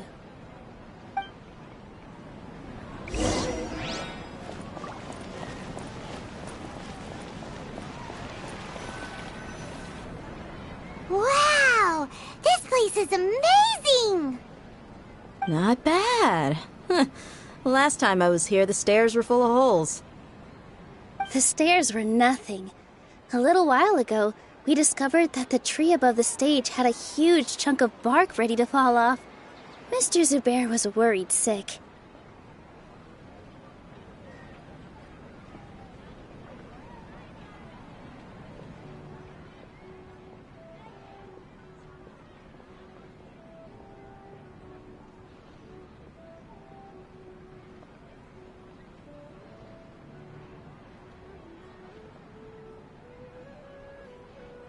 We reported it to the academia many times, but they never sent anyone to deal with it.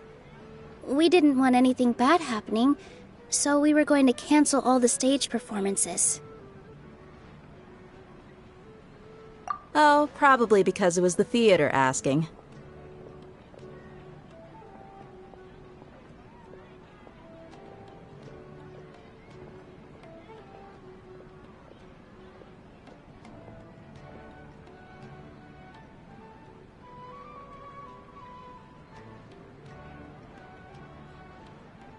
The academia looks down on performers like us. They probably think it would be best if the theater closed down completely.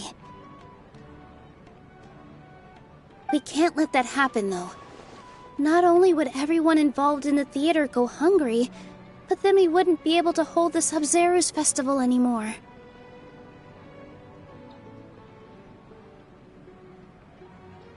Thank the Dendro Archon for Dunyarzad.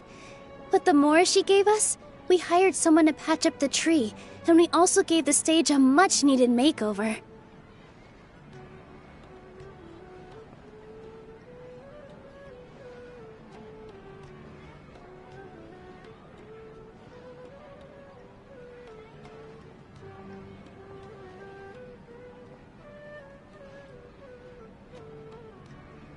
The stage is going to be even prettier when it's festival time. I can't wait for you to see it.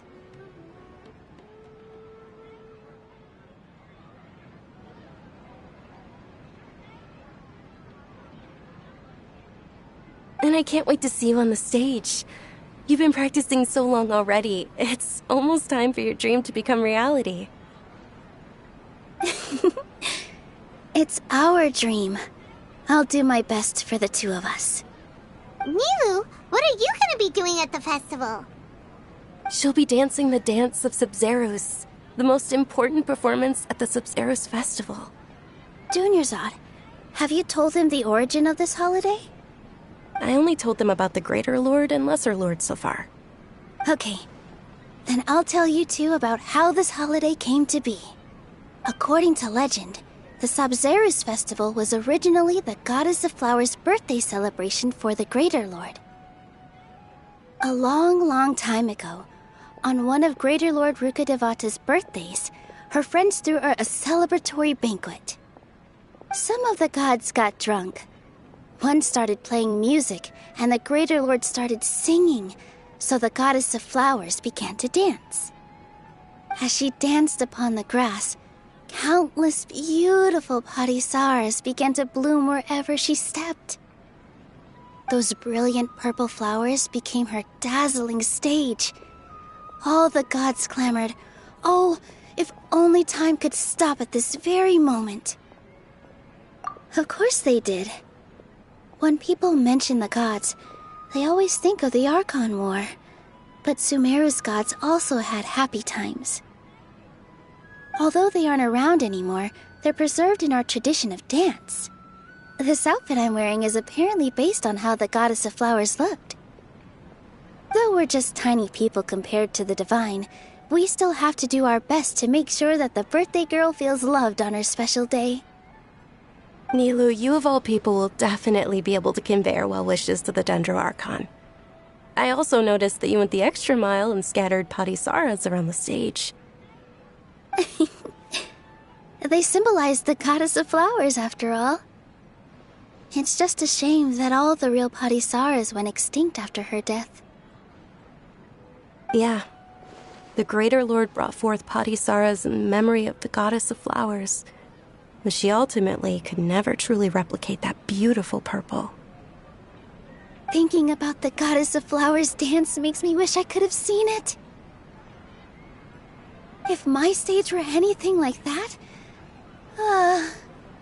I'd be thrilled if I had just 2 real Padisaras on the stage. So, Traveler and Paimon, what do you think? Interested in the Sabzeruz festival? Will you two be coming? All of Lesser Lord Kusanali's followers will be there for her birthday.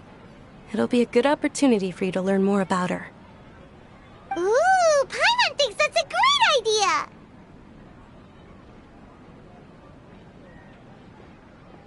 Hey, come on! There's nothing wrong with enjoying a festival. Besides, it's Lesser Lord Kusanali's birthday. She'll be happy to have more people who are celebrating it. So how about we all attend the Sabzeruz festival together? Dunyarzad, let me show you which stage decorations we've picked out so far. Traveler and Paimon, if that doesn't sound interesting to you, then feel free to explore the area. Everyone at the Grand Bazaar loves Lesser Lord Kusanali, and we're all looking forward to the Sabzeruz festival. In that case, we'll take a look around.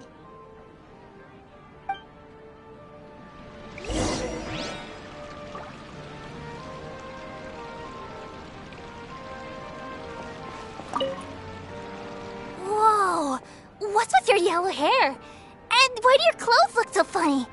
Are you an Outlander? Did you know that the Sabzeruz festival is about to happen? There'll be loads of fun things to do at the festival.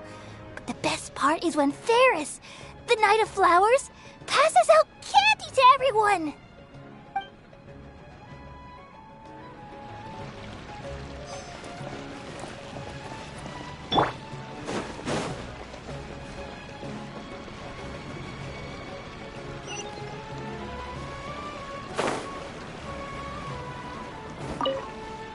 Ah, dancing at the Sabzeruz festival.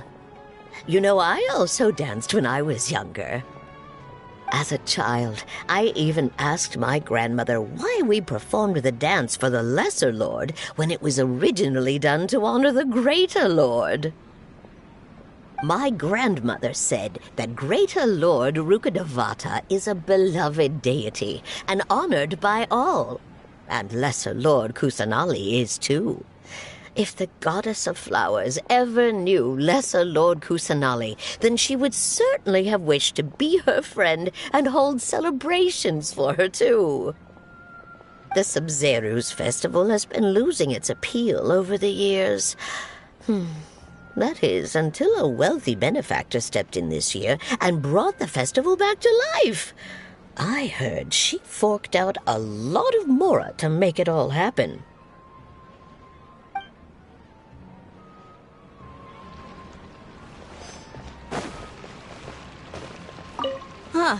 Revamping the stage for the festival couldn't have been easy, that's for sure.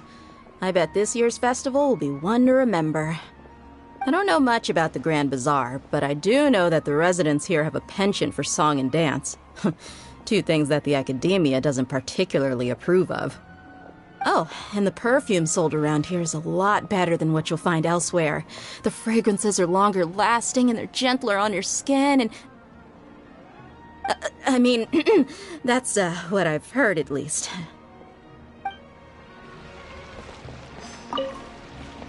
Things are really shaping up, and there's a buzz around the festival this year. We're expecting people from all over to come by this year and buy things during the festivities.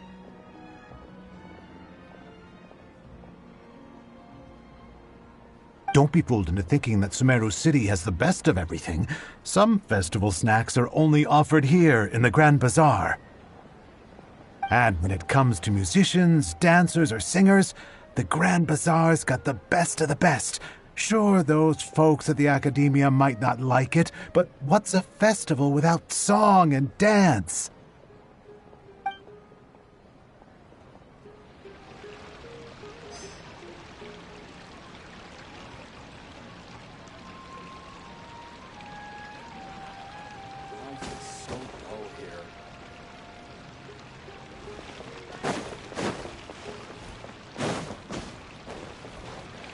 Milu, your outfit looks amazing. There's also something different about you from when we first met up. I thought I'd add a little extra pizzazz to my dress for the festival. See? Wow, did you sew all that yourself? Uh-huh. Sewing is a fundamental skill for everyone in the theater company because we make all our own costumes. Did you know that Mr. Zubair not only can make costumes, but props too? I've noticed that you can't keep your eyes off this crown. Would you like to try it on? May I? Of course. The legends say that the goddess of flowers had beautiful horns on her head, so this crown was made to reflect that. Dunyarzad, you look absolutely stunning with it on. It's like I'm looking at the goddess of flowers herself.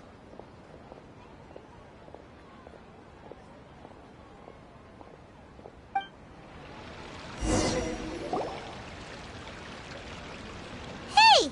Is that who Paimon thinks it is? It looks like Catherine.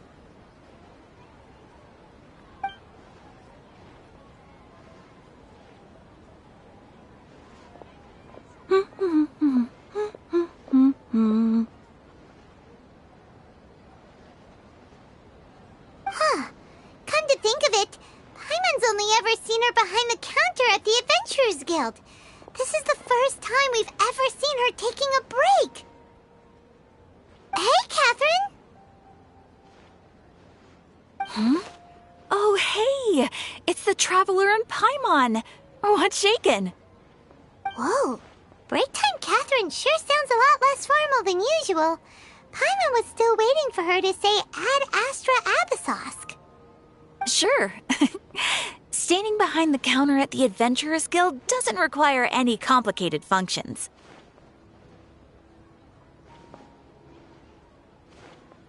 But saying and doing the same old things over and over again can get pretty monotonous.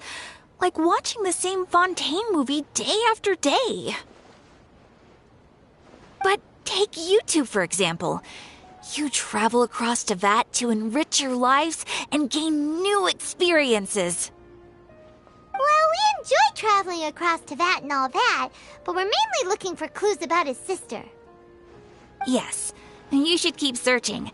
Sometimes the answers we're looking for aren't necessarily at our intended destination. Instead, they're found along the way. Huh. Haven't we heard someone say something pretty similar recently? Anyways, what brings you out here, Catherine?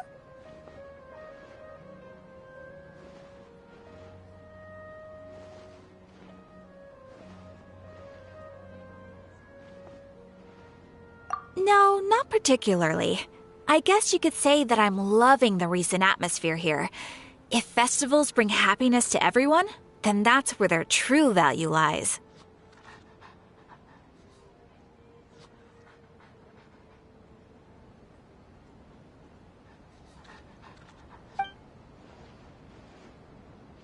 Oh, it looks like it's about time for me to be heading back now. Alright, we'll see you next time at the Adventurers Guild. Oh, by the way, thanks for connecting us with the Eremites. We've already made some great friends in Sumeru City thanks to you. I'm sure you two will get along well with the people here. You've already been blessed by the element of Dendro after all. See you around.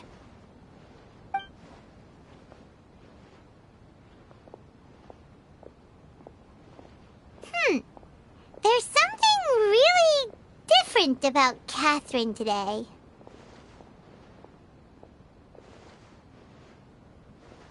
Hey, Traveler.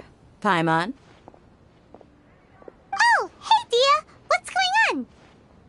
I've got something to tell ya.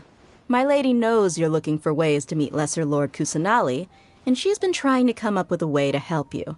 Well, I have an idea that might help. Are you serious? We'd love that! It might not necessarily pan out, so don't get your hopes up too much. I'll need to take you two somewhere and ask someone some questions. My lady is feeling a little worn out at the moment. Nilu's found a place for her to rest. After I take my lady home, let's meet in front of the Citadel of Regzar. Sounds like a plan! Let's head over to the Citadel of Regzar and wait for Dia! We've got all kinds.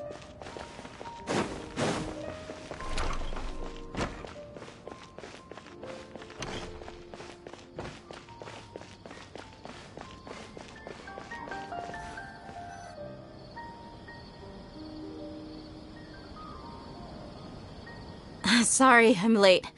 It took some convincing for the master and mistress to believe that Miss Dunyarzad was only sitting in the port for a while because she was in a bad mood. Anyway, I guess I should be thanking you. I haven't seen Miss Dunyarzad that happy in a long time. If it wasn't for you two, she probably would have been caught and dragged back much earlier. You sure sound a whole lot nicer than when we first met, Dia. Who would have thought you had such a soft spot for Dunyarzad? It's called being a professional. I'm a bodyguard, and I work for whoever's paying.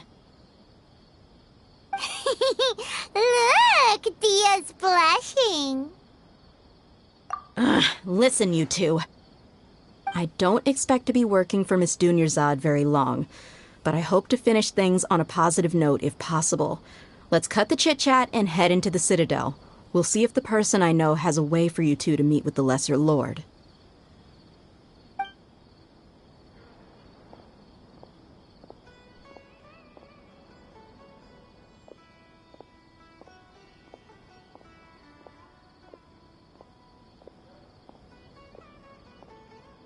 Oh, hey, Chief.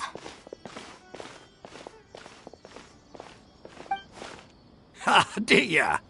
What are you doing here?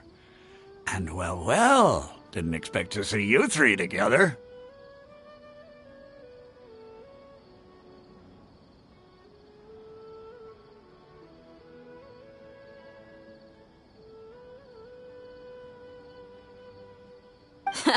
I take it you all know each other already? We met this morning after the Adventurers Guild pointed us to Ozfon for more info. No kidding. Huh. So, where's Ruksha? I thought I'd help these two out by asking about the theft. Anything you can tell him? Ruksha's gone over to the Academia. The Grand Sage recently ordered Sumeru City to begin bolstering its defenses, so people from all over have been called back to the city. Since you've already mentioned the theft, I suppose I might as well tell him what we know.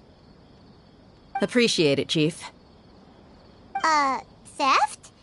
Sorry, what the heck are you guys talking about?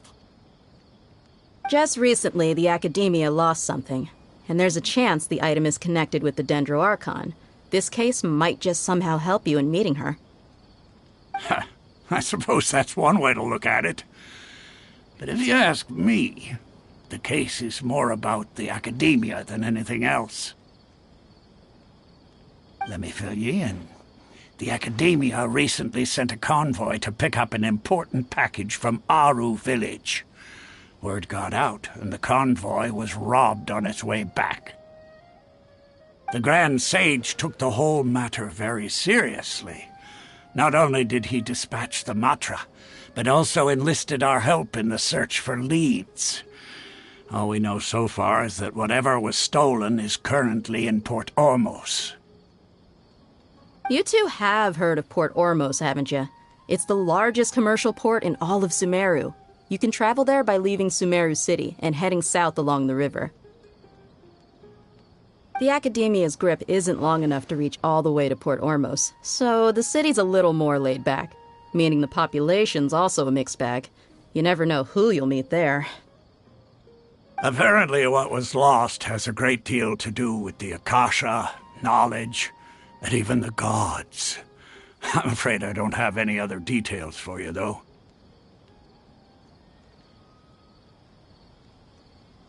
If you're interested, maybe you could head to Port Ormos and ask around yourselves. If you want my advice, try introducing yourselves as students of the Academia once you're there.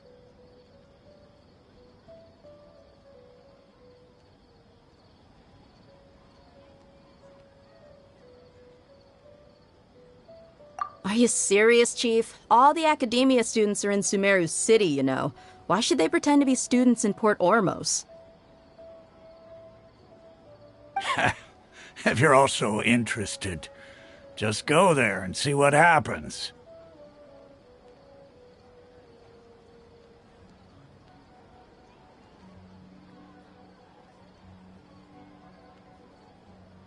Count me out. I've got plenty of work to do here for the Homayani family.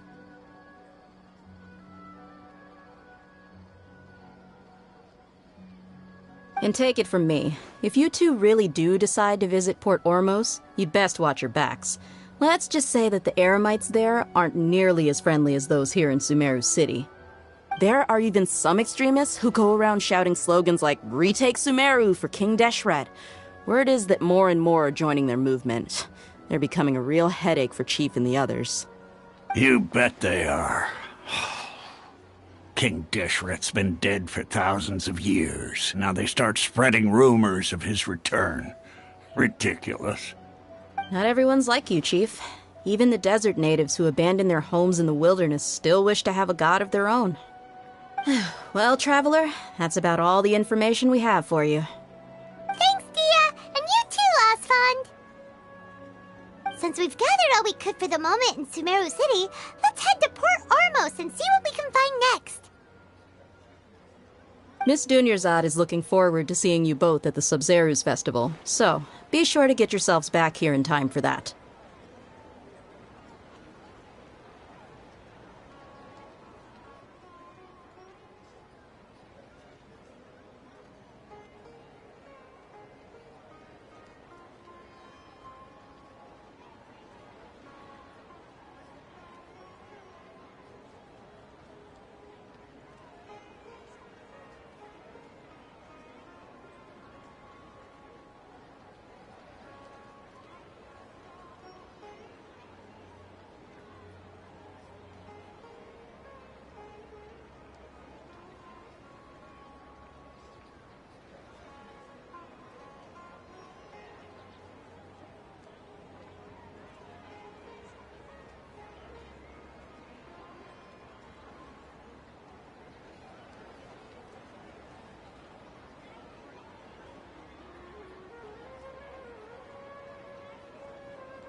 Good.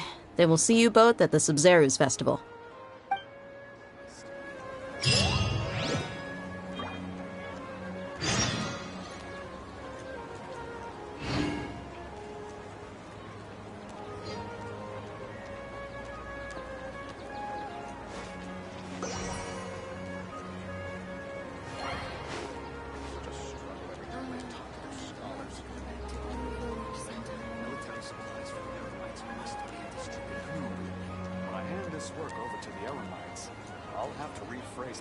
next.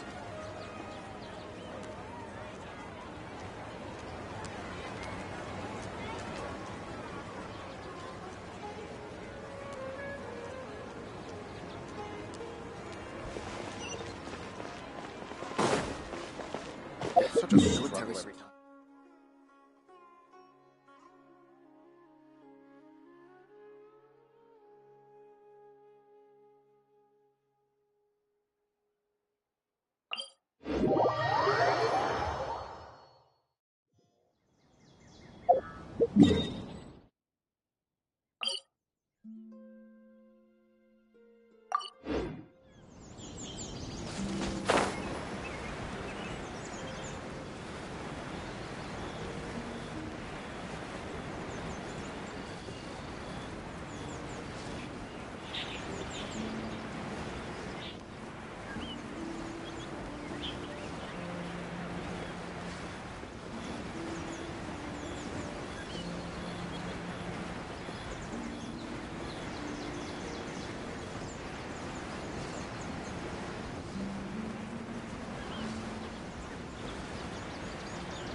Come and have a good look yourself.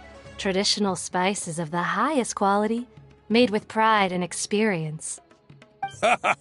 You've got a deal. I can't thank you enough for always looking after my business. Believe me, I'm not making this up. Several Eremite mercenary groups are nearly in open conflict, but does the core of 30 care? And that's not all.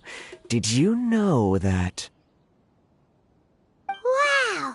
Talk about hurly-burly! This place is busy! Guess that's only to be expected for the largest port in Sumeru. Maybe it's because of what Dia told us earlier, but Paimon can't seem to shake the feeling that there's also danger lurking in these crowds. Ooh. Let's get our bearings so we can start looking for leads. We know that whatever the Academia lost is related to the gods. But other than that, we don't have much else to go on. Osfun told us to try posing as Academia students while asking around. Paimon checked the Akasha on the way here, and the Academia doesn't seem to have any research facilities in Port Ormos. Paimon doesn't get it. Won't we look even more suspicious going around saying we're Academia students and asking about the stolen item?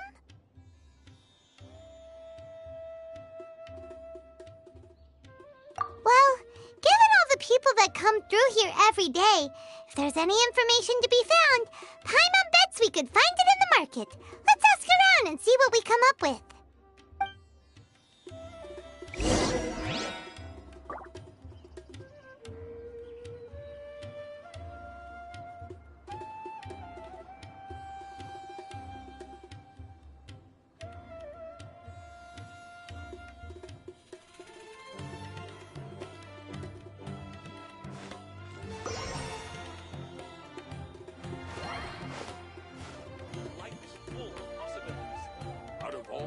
I enjoy making jewelry for newlyweds the most.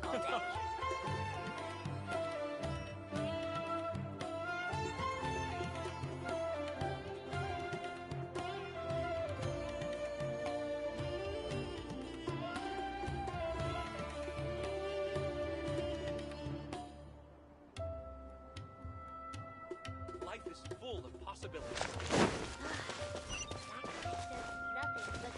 Out of all my commissions, I enjoy making jewelry for newlyweds the Welcome. most. Welcome. How can I help you two? Hi there. We would like to ask you a question. Do students from the Academia ever come to Port Ormos? Of course. Especially around this time of year. Students from Sumeru City that are about to graduate often come to Port Ormos to cut loose a little. Many people often talk about how hard it is to get accepted into the Academia, let alone graduate. But those who finish their studies and go on to become full-time researchers at the Academia have it even harder. Sure, we may not be Sumeru City, but Port Ormos offers beautiful scenery and a stress-free environment. Some even say it's good luck to come to Port Ormos, so students and researchers come flocking here when things get to be too much at the Academia. You see over there? Those are students from the Academia. They've been looking worried and miserable ever since they got here a few days ago. If you ask me, the life of a merchant is better. So long as the Akasha teaches us what we need, then life is good. Those students seem to be discussing something. Let's see if we can listen in.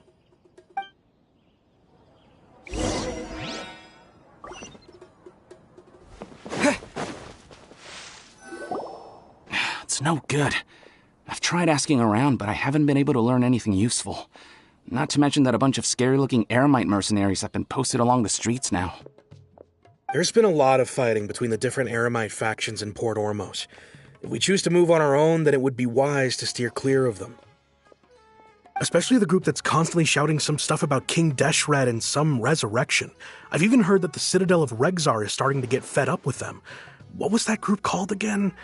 Ein something or other? They're called Ein El Akhmar. Today, I heard that the thing we're after might be in their possession at the moment. Wait, come again?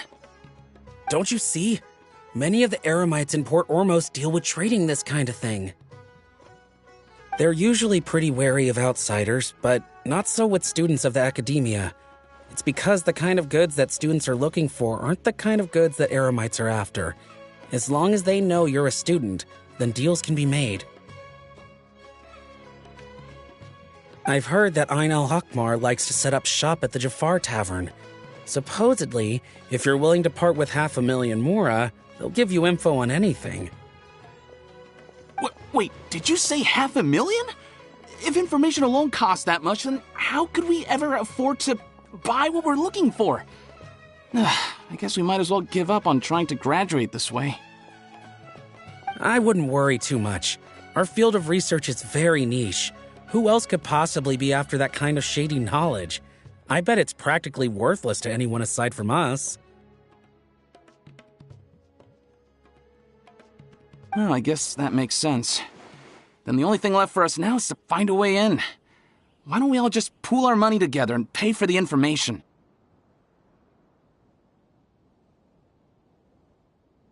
Whoa! Did you hear that? A niche field of research and shady knowledge? It all sounds pretty suspicious to Paimon. Is knowledge something people just buy and sell like that? So, what's our plan? Wait, didn't you hear what they just said? Buying information is going to cost us 500,000 mora! Have you lost your mind? Oh, all right. Paimon never thought she'd agree to parting with that kind of mora. But if you know what you're doing, then we should give it a shot.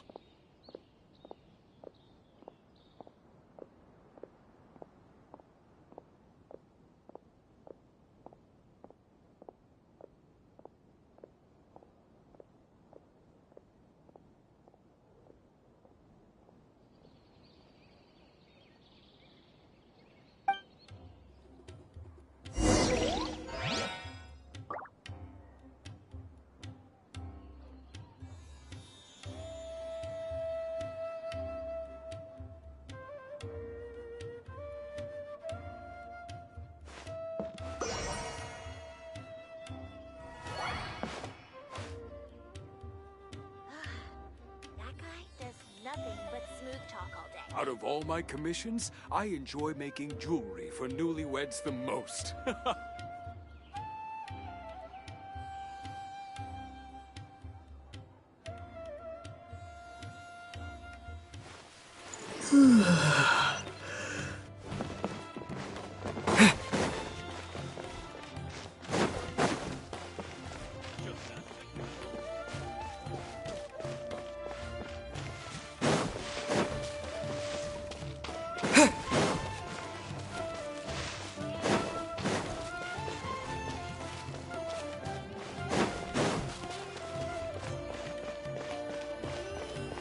This is the place we heard those students talking about. Let's find a seat somewhere and see if we can spot the group they mentioned.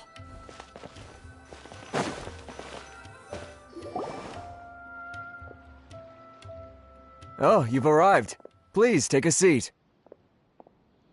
So, they think that they can go toe-to-toe with the boss? Ha! Once we reclaim the power of King Deshret, they'll be the first that the boss punishes. They're nothing to be afraid of. Our main rival now is the Caracal Battalion. They've also amassed a significant amount of mora this time, so we mustn't underestimate them. How can the Caracal Battalion compete with the boss when they're nothing but a bunch of money-grubbing opportunists out for a quick mora? Yeah, with Boss's fervent devotion, he'll be able to use this power to bring our god back this time. Huh. All these guys talk about is King Deshret, so they're probably the ones we're looking for. Greater Lord Ruka Devata. That traitor and her followers must not be spared. The day will come when King Deshret exacts vengeance on Sumeru, and all of them shall be punished. Yeah, Paimon was wondering what they meant too. We should ask about that if we get the chance later. What you see is what we've got. Talk to the bartender if you want a drink. Should I adjust the shipping schedule? Huh? Who are you? What do you want? A traveler? Now's probably not the time to talk about that. Didn't the students say Eremites are wary of outsiders? A student? What's a student from Sumeru City doing in Port Ormos? Ah, well, if it's info you want, you've come to the right place. The question is, can you afford it?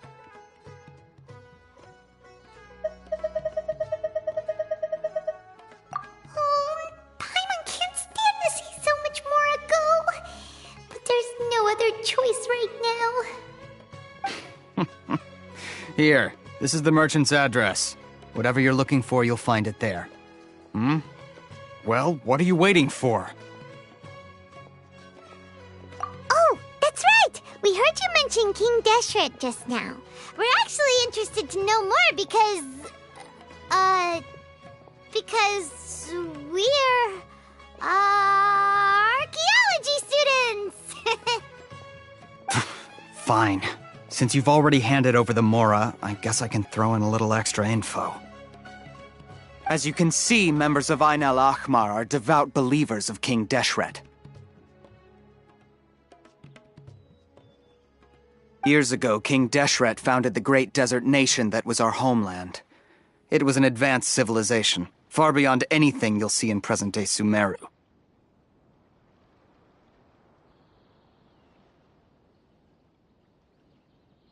King Deshret was the rightful god of wisdom, but he was betrayed by a companion he trusted.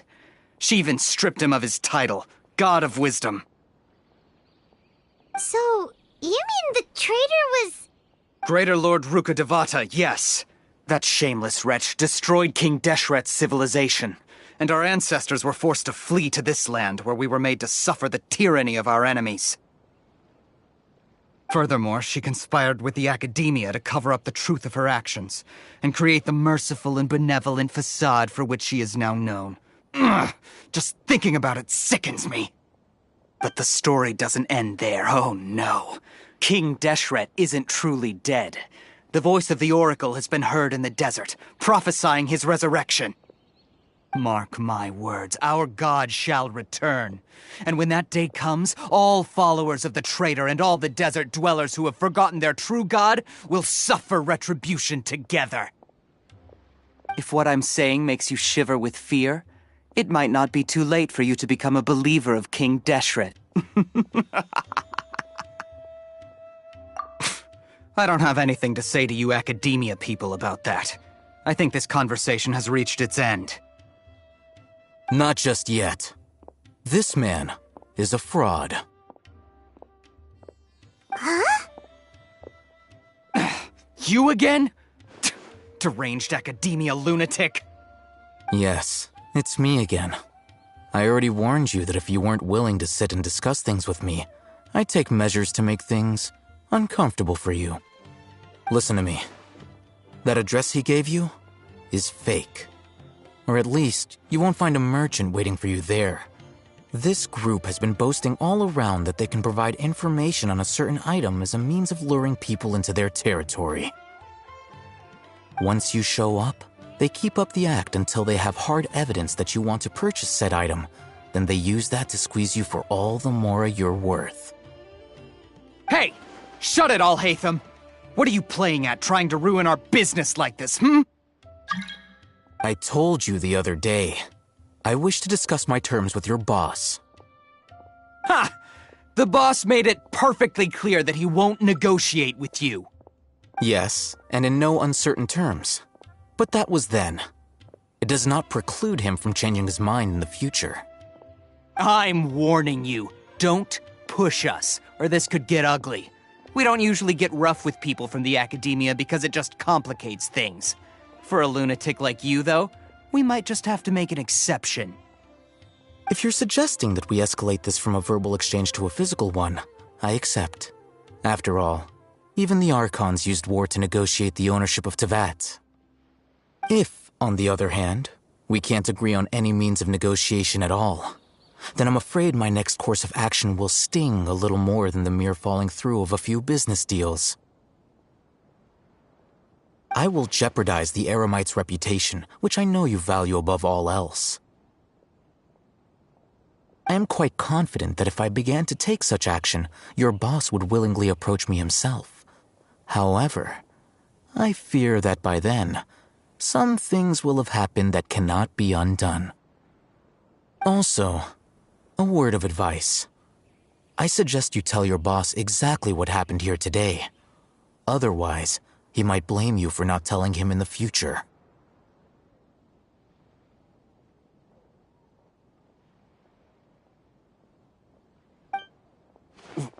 What did you say? Consider this. Have I ever failed to follow through on my word in the past? This guy is really out of his mind. Okay, then. If you really have a death wish, let's meet a week from today. The pier in front of the Pharos Lighthouse, 4 o'clock in the afternoon, sharp. Don't expect us to hold back. Not so fast. First, you return the 500,000 mora to them.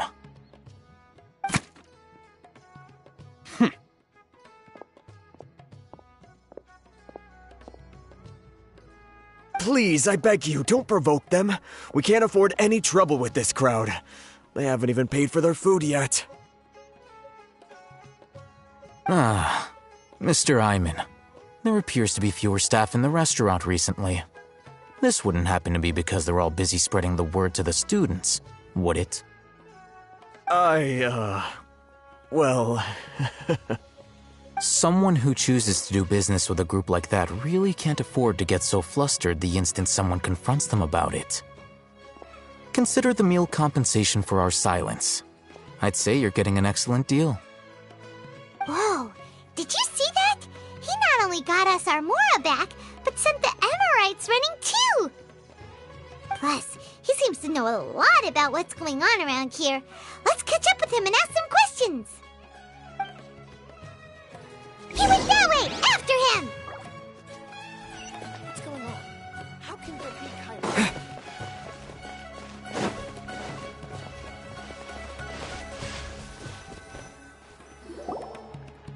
Wait up! It's Al-Haytham, right? What do you want? No need for thanks. My goal was to get to them, and you two gave me just the opportunity I needed. We're even. Oh, I advise you to keep your distance from them. Since they weren't able to make off with your Mora in the end, they might harass you again in the future. All right. Goodbye. Hold your horses! We still have something to ask you about! Since you tore through their scam right in front of them, you must know the real story about certain something, no? Who exactly are you two? And why are you inquiring about that? A student. Right. Look, you should know that those thugs conducting business with you had nothing to do with your lie.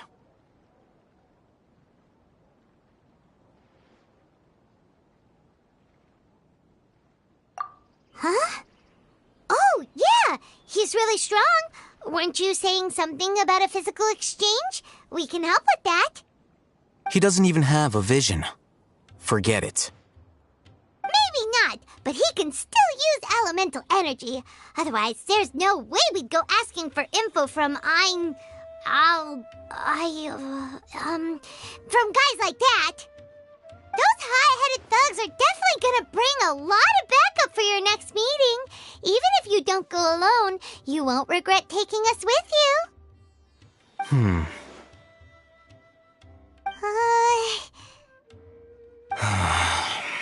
All right, I accept. Got a pen and paper? If you're searching for someone who sells that kind of merchandise, I'll give you one of their addresses, and you can try your luck. We'll reconvene at the appointed time by the pier. It doesn't matter if you show up or not. So, since you were happy to give us this merchant's information, does that mean you can tell us exactly what we're after? You were willing to part with 500,000 mora for something and you didn't even know what it was? Okay. Well, if you truly are as skilled as you claim, then you can beat the answer out of them when they become hostile. Look, if you've been making inquiries, then you have to know something by now. Tell me what you know so far, so I don't waste time repeating information. We know it's connected to the academia area somehow, and that not only do the Eremites deal in it, but some students want to get a hold of it too. What else?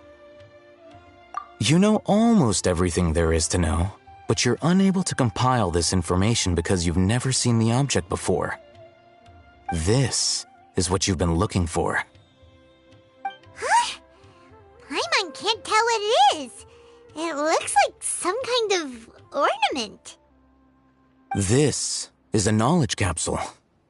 To put it simply, it's a vessel that can store a fixed quantity of canned knowledge. It's like a miniature Akasha. Anyone who links it to their personal Akasha terminal instantly becomes privy to its contents. Correct. Anyone. Unlike the Akasha, which heavily regulates who can access what information, knowledge capsules confer their contents without any requisites. That's amazing! It's essentially a convenient and harmless vestibule for knowledge.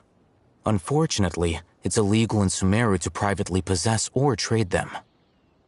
They were created as a means for scholars to transfer knowledge gained from Irminsul into the Akasha, and are intended to be destroyed immediately after use. But despite strict regulations, some of these knowledge capsules will always escape destruction. After all, there will always be those in this world who are dissatisfied with life as designed for them by the Akasha and wish to change their fate. Over the past century, a wide variety of canned knowledge has been leaked from the academia. Now, in Port Ormos, the valuable ones are a means to Mora for the Eremites. Meanwhile, those which the Eremites deem to be useless to them occasionally prove useful to the common citizens and hapless academia students. Well, I think that about sums it up. Oh, so that's your true objective. With our current arrangement, I don't believe I can offer an answer. You're still resolved. Fine.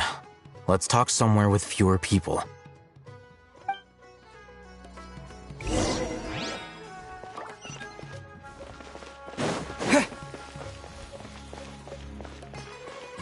Let's dance.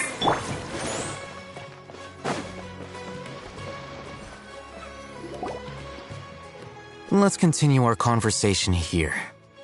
If you wish to learn more about the knowledge capsule that the Academia lost, then you must help me with something. I need you to find someone named Dory, a traveling merchant. Unlike the peddlers who hawk inferior knowledge capsules, she often has quality goods in stock. Some say that as long as there is profit to be made, there is nothing she won't dare to sell. She's guarded against people from the Academia because most of her wares don't comply with Academia regulations.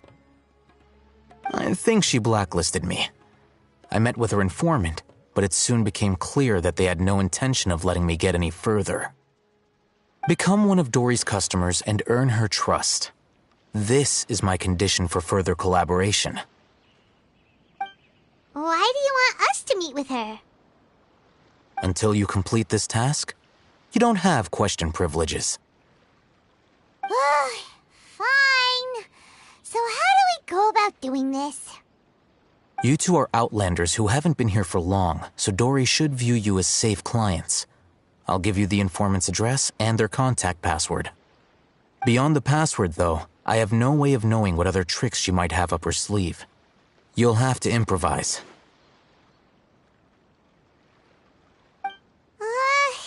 This is kind of nerve-wracking. The true challenge begins after you meet her. She has a keen nose for Mora and a shrewd eye for wares, and she only likes customers who she deems to have good taste. I'll prepare some funds for you. Buy her highest quality wares and earn her approval. But we only just saw a knowledge capsule for the first time. We don't know how to tell which ones are good and which ones are bad. Is that something we can learn quickly?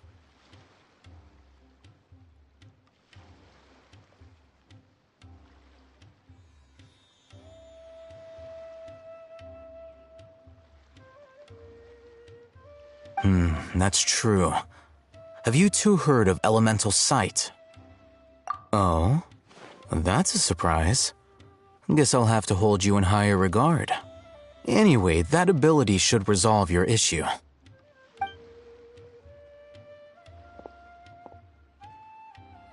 Here are 2 knowledge capsules. Tell me, can you detect any difference in their quality?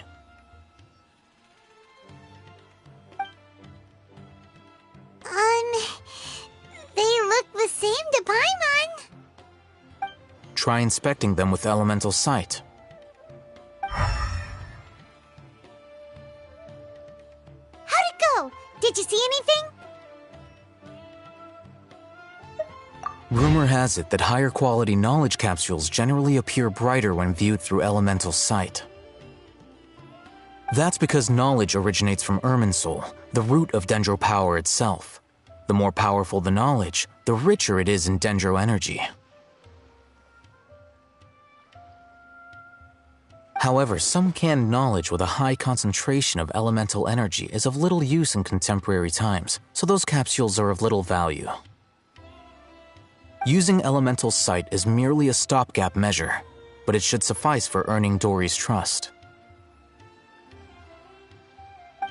That sounds pretty impressive. Here's a sheet with the informant's location and contact password, and here is the mora for purchasing canned knowledge. Don't be cheap. You'll need to spend to catch Dory's eye. If there's any mora left over, just keep it. Oh, and be sure to exercise some caution. There have been Matra present in Port Ormos lately. Your efforts will be for naught if they catch you. Matra? They belong to the Academia's regulatory body. They also handle cases of illegal canned knowledge transactions. Like I said, the Academia has banned both their trade and possession. The Matra are razor sharp. You're in for nothing good if they lock their sights onto you. If you 2 want to back out, now's the time. Okay, then we have a deal. If you succeed in your dealings with Dory, come find me at the Wikela Funduk. We'll have an open discussion then. Looking at what Al-Haytham wrote, Dory's informant is a traitor near Old Ormos. Let's follow these instructions and try to get in contact with him.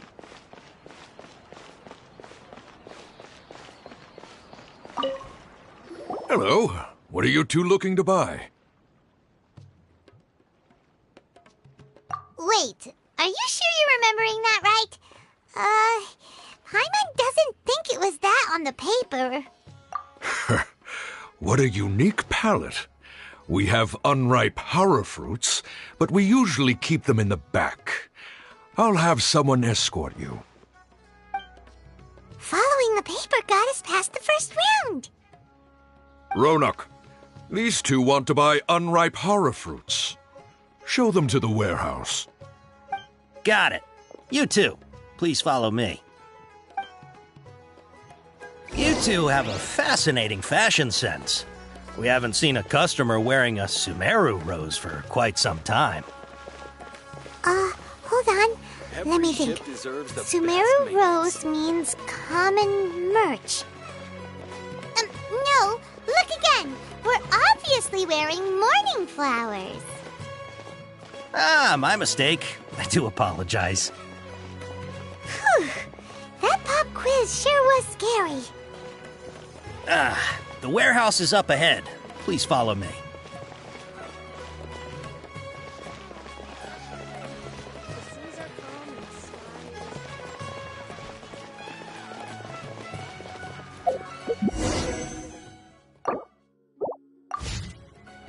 Before I retrieve your products, I need to confirm a few things. Please forgive me, but we may not have sufficient stock for you today. Earlier, many of our hara fruits were taken by mice. Hold on. That's not right. Taken by mice means they sold out. I'm sorry. But as things currently stand, we won't be able to fulfill your order. Why don't you 2 think things over? He's cautious of us. Let's take a closer look at the paper that Al-Haytham gave us. Before I retrieve your products, please forgive me, but we may not have sufficient stock for you today.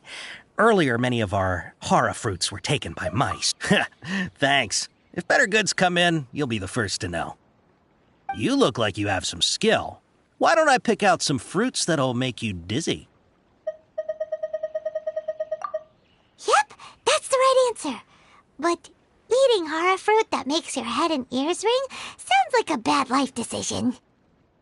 Would you like your hara fruits to be packaged in the Sumeru City or Port Ormos style?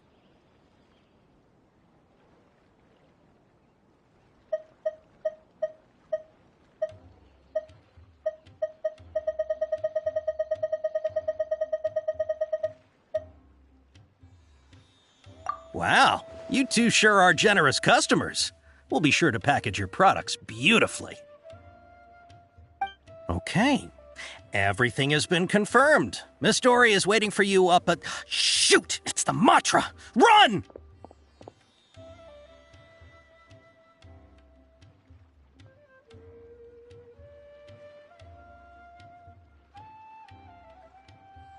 What? The matcha? Where? Al-Haytham said we're done for if they catch us. We gotta get out of here.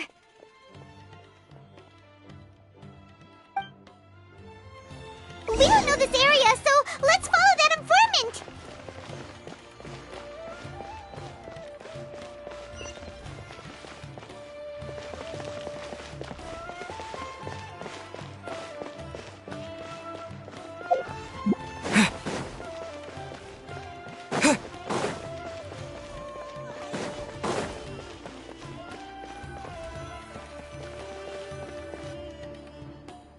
He ran that way.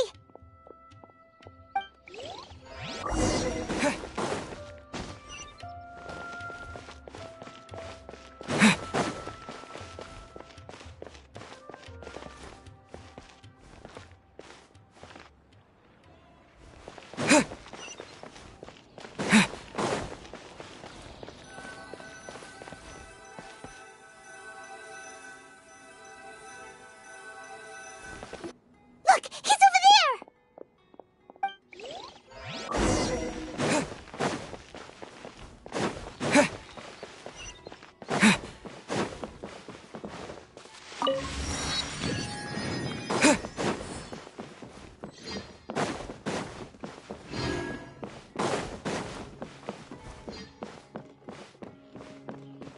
Hey, if you're hiding from the Rishbaland tiger, come this way. Another password! Huh? Oh, that voice came from behind the building on the right! Trust me, I'll find you your perfect color. Here, over here. You can stop running now.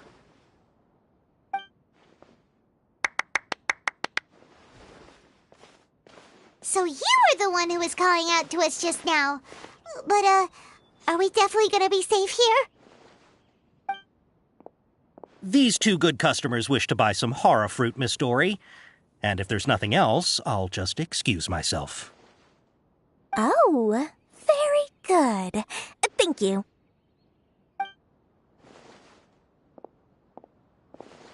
Huh? Wait, you're Dory?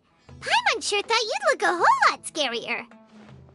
Hey, what are you trying to say, Princess Pea-Brain? I can be scary enough when I need to be, believe you me. If you don't watch what you say, then you can forget about doing any business. But it seems you two have actually done pretty well so far. Not only did you manage to find the informant, your reactions were also pretty sharp. You don't really look like criminals or anything, but I bet my Mora that you've been involved in some shady dealings, haven't you? Paimon's not sure if that's supposed to be a compliment, but we'll take it. I can't risk doing business with people who start huffing and puffing after just a few paces, no matter how much Mora they might have.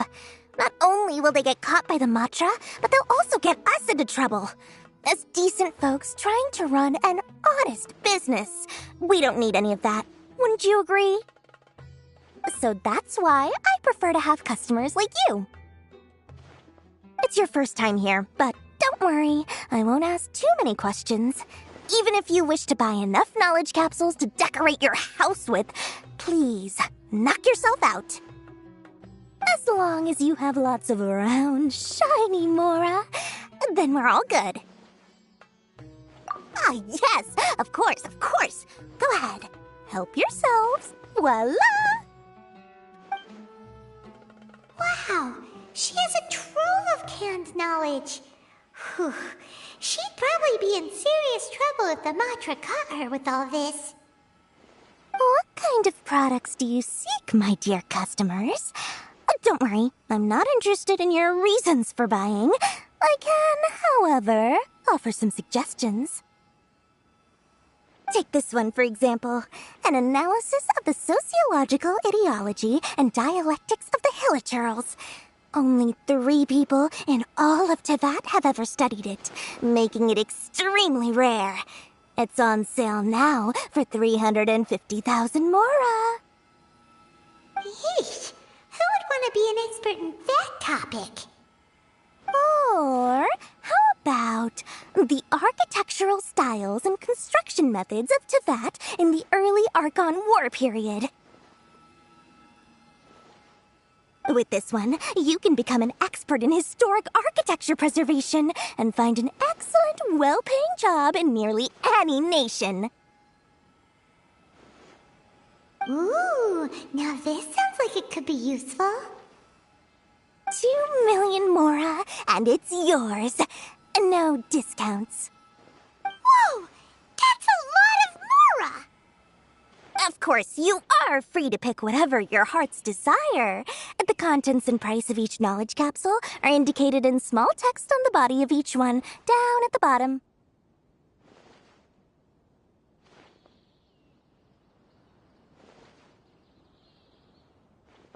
Alright, let's try the method that Alhaitham mentioned.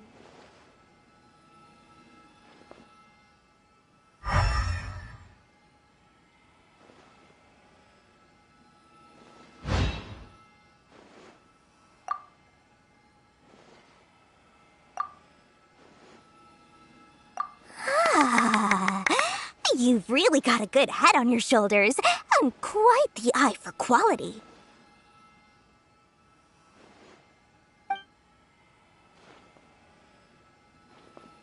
We'll take these, please and thank you.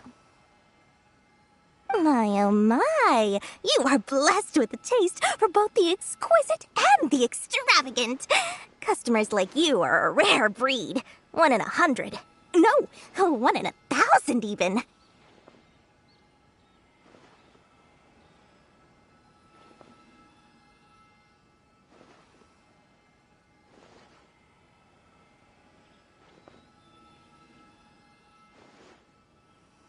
Listen, I have a special offer for you two.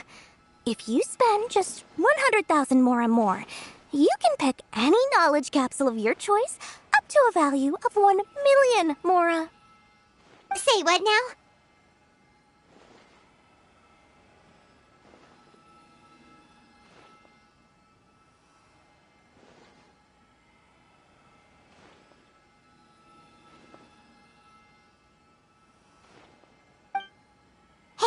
Did you hear that?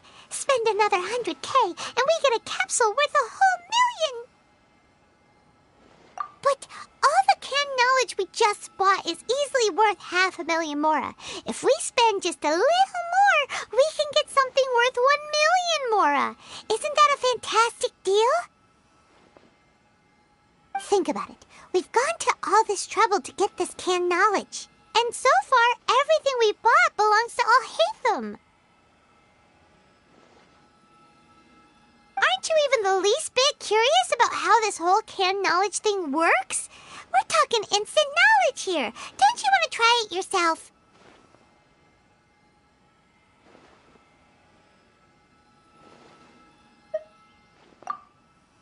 Come on, come on!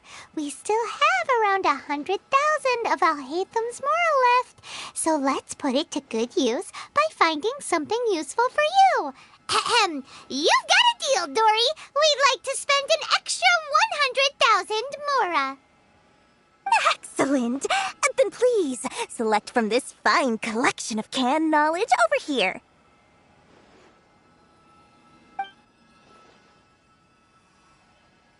Hold on a second. Paimon thought we could choose whatever we wanted. Why can't we choose the ones from over there? Oh, but my dear customer, the knowledge capsules over here are worth 1 million mora each. I'm sure discerning customers like yourselves will be able to find something to your liking. Please, take your time. Uh-oh, Paimon has a bad feeling about this. Let's use Elemental Sight again to check these.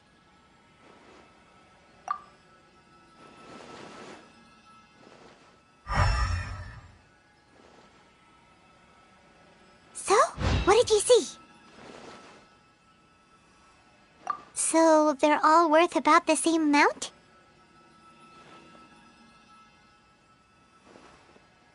Well, anyway, the mora's already been spent, so let's at least try to find something useful. Let Paimon take a look here.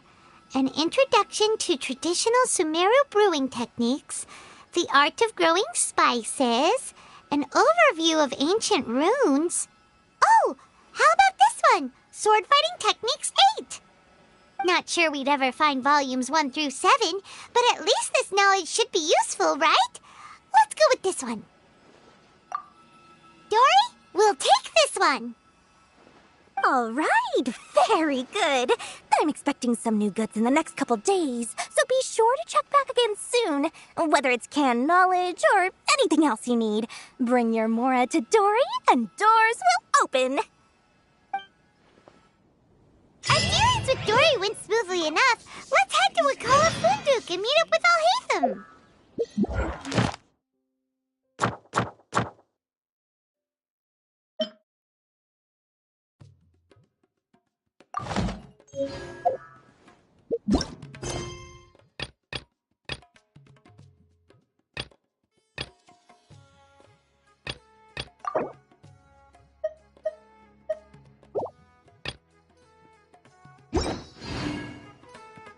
Hopefully now he'll finally tell us about what the Academia lost. True history is sometimes even more exciting than legend.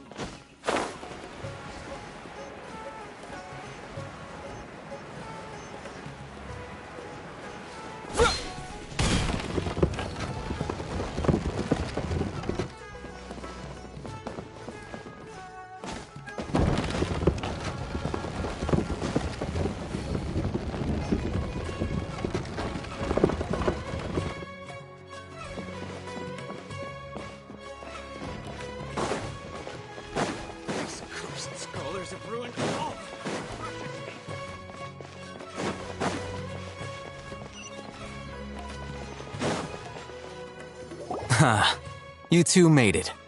And from the looks on your faces, you were successful. Whoa, there's so many people from the Academia here. Why would you pick this place as our meetup spot? Well, Wakala Funduk is under the Academia's control, so naturally the Academia has people working here.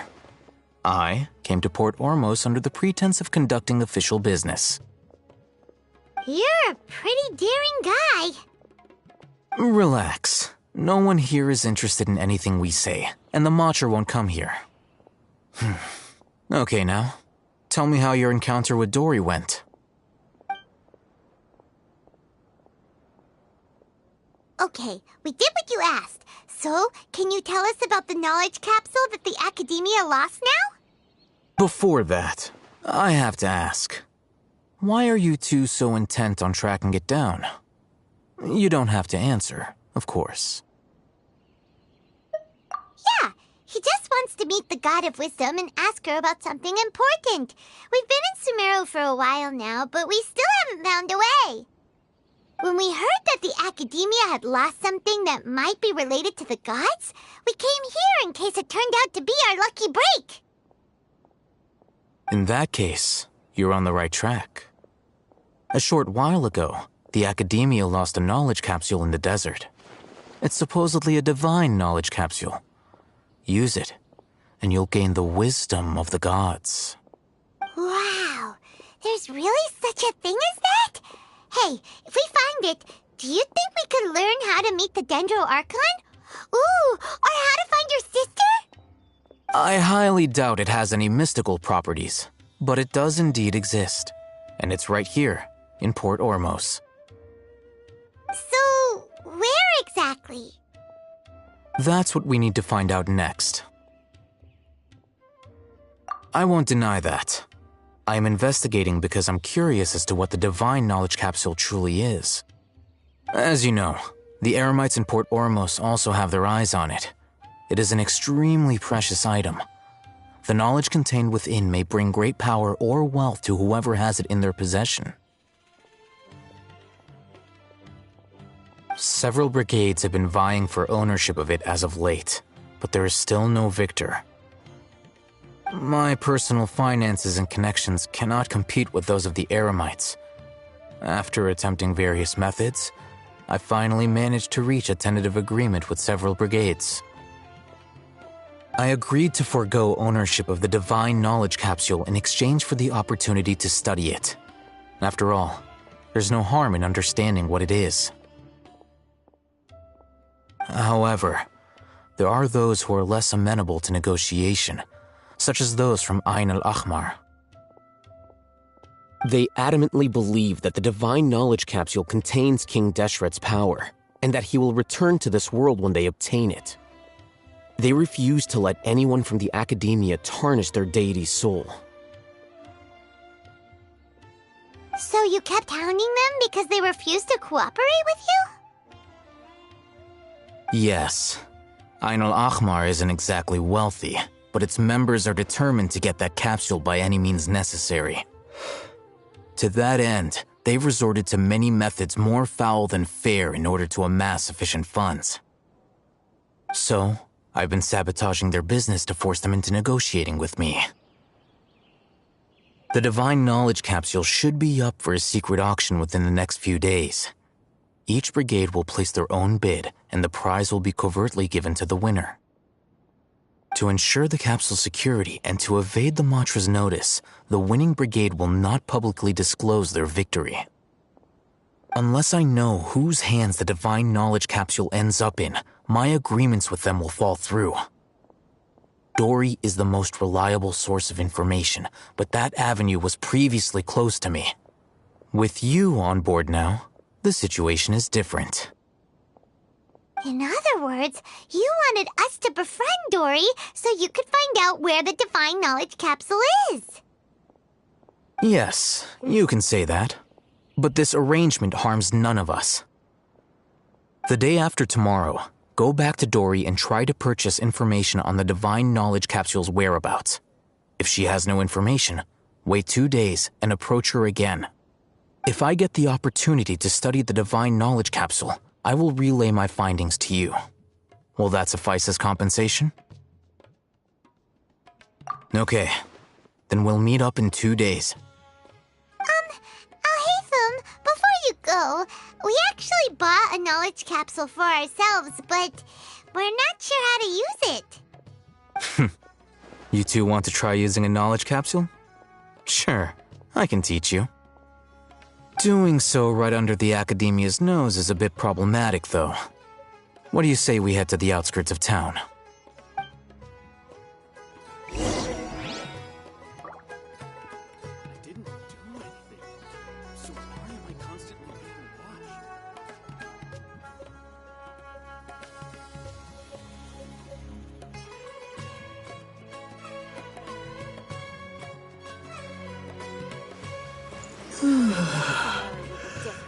Everywhere's the same.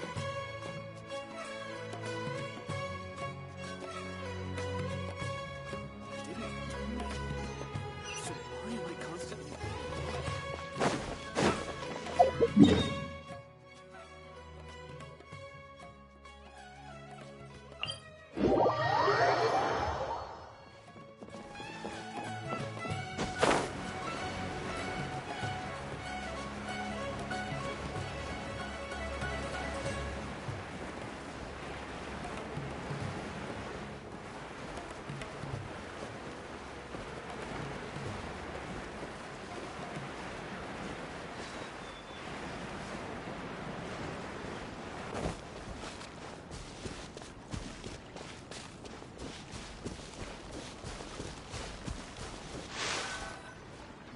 All right. This place works. Show me the capsule you purchased. Here. Sword Fighting Techniques 8. Huh. A combat class knowledge capsule. This class is something of a rare find these days, since most have been taken by the Eremites to augment their battle capabilities.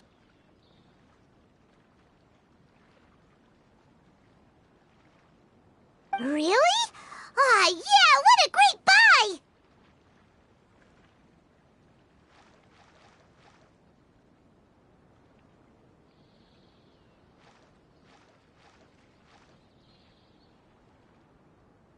If you want to determine the efficacy of this capsule, I can evaluate your combat ability. However, effects will likely be minimal if you already possess a high amount of strength. We can conduct a controlled experiment where you fight 2 battles, one before using this knowledge capsule and one after. While you fight, we can use an Akasha terminal to monitor your various physical parameters. There may be variances in your physical strength between the 2 tests, as well as a disparity in your opponent's abilities. But don't worry, I'll run statistical analyses afterward to mitigate any confounding effects. Wow! Haytham! You must have been one of those guys at the Academia who got top grades on everything! Paimon's curious about something, though. You definitely weren't one of those students who needed canned knowledge to graduate from the Academia, right? So, why are you risking getting caught by the Matra for this capsule?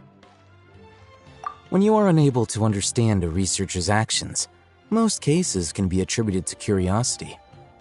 This is but one theory. Sounds like you're trying to avoid the question. All right, let's begin the test.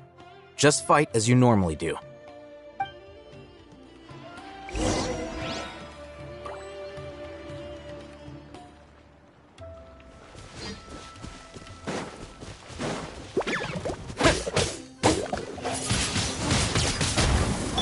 Stand with me!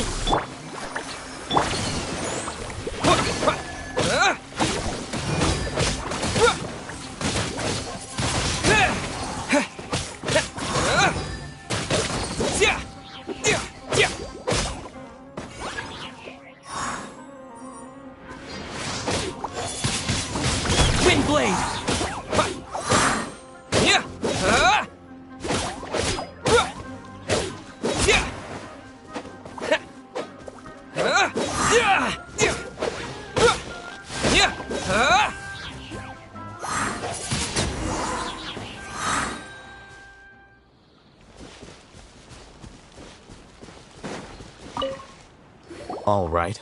I'll link your Akasha terminal to record data. The next step is to use this knowledge capsule. Hold it in your hand. I'll help you establish a connection with it so you can activate its power.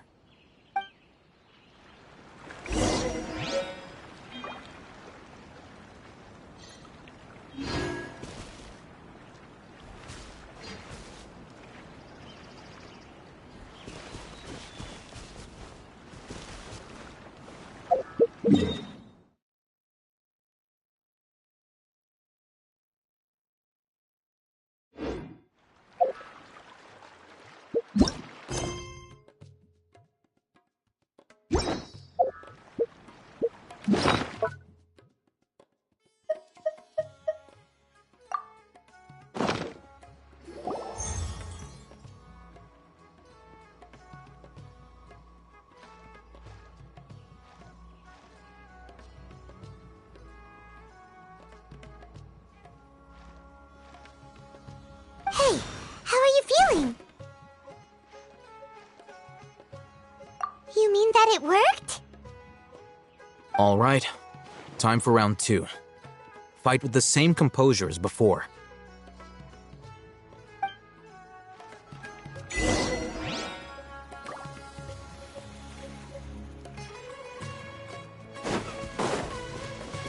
Our bond is strong!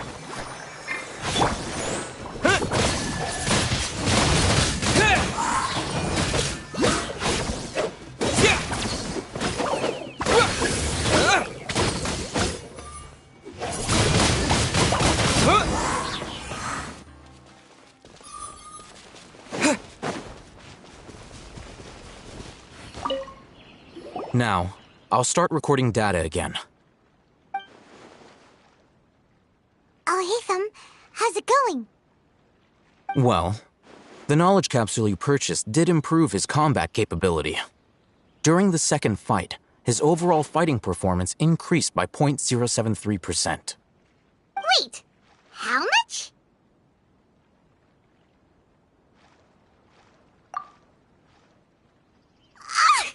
Dory's such a jerk! She totally scammed us! 1 million mora? This thing isn't worth a tenth of that amount! Of course, this could be because he is so powerful that the capsule's contents were unable to produce a substantial increase. At the very least, this test allowed me to gain more insight into you two. Our deal seems increasingly worth my investment.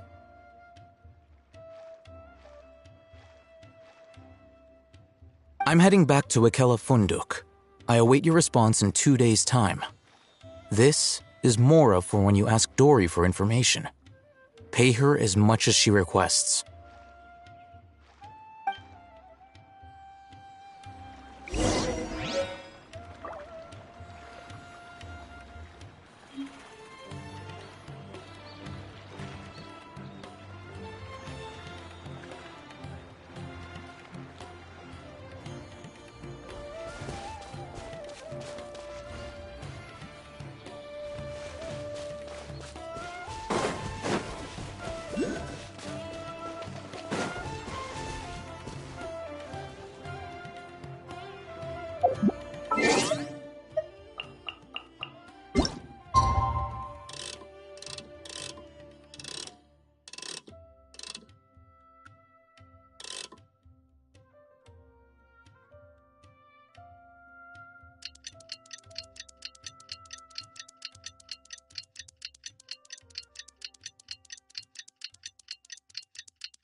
Let's see Dory today and ask her about where the Divine Knowledge Capsule is.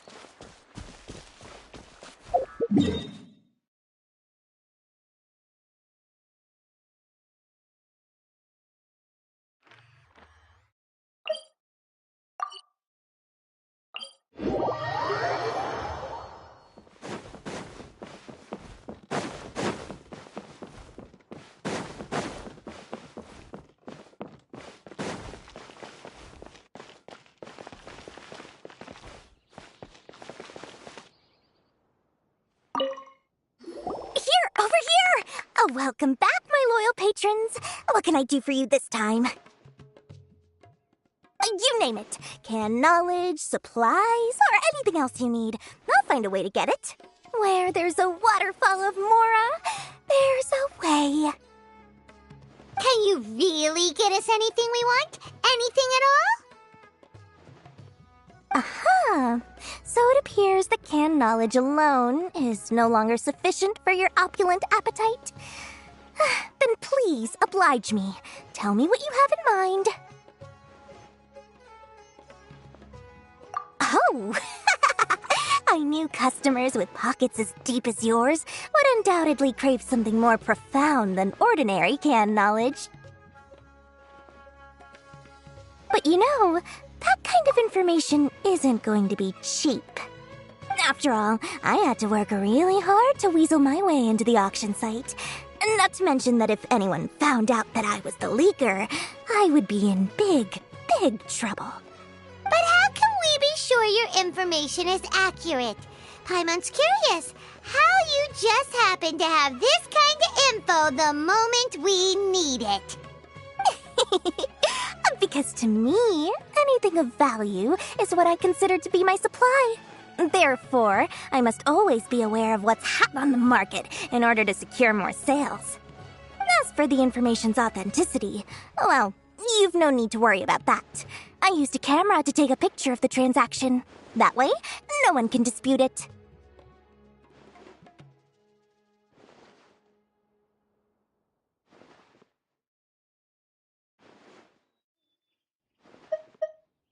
It's always a pleasure doing business with such sterling patrons.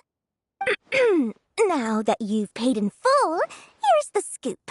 The Divine Knowledge Capsule was purchased yesterday by a certain Misery, the leader of Ain el Ahmar. Ain el Ahmar? You mean the Eremites who worshipped King Deshret? Ah, so you're already familiar with them. The group has done everything in their power to obtain the Divine Knowledge Capsule. After all, they believe it contains the power of King Deshret. That Divine Knowledge Capsule is unlike any other canned knowledge I've seen before. It was glowing bright red. The capsule is clearly visible in the picture I took. You can look for yourself. Thanks for the info, Dory. Please, it's my pleasure. It's all thanks to discerning customers such as yourselves that my efforts yesterday were not in vain. Please, don't hesitate to contact me if you ever need anything else in the future. Mora for Dory opens doors.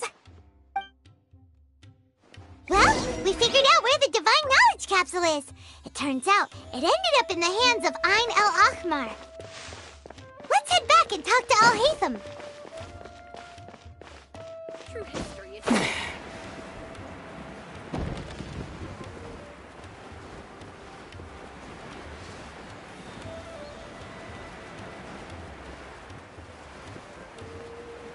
Yeah. Al Haytham, we got the info you wanted. Really? All right. Let's hear it.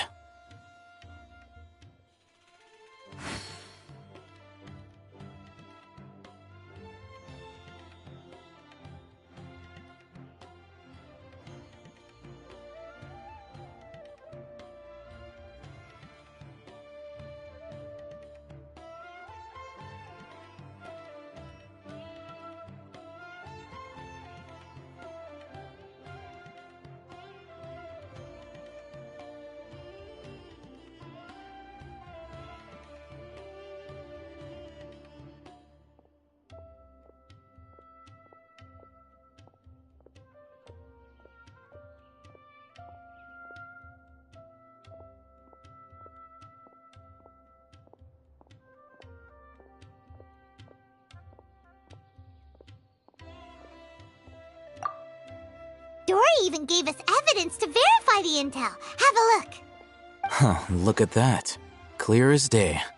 It must have taken some guts just to infiltrate the scene of the Eremites' transaction.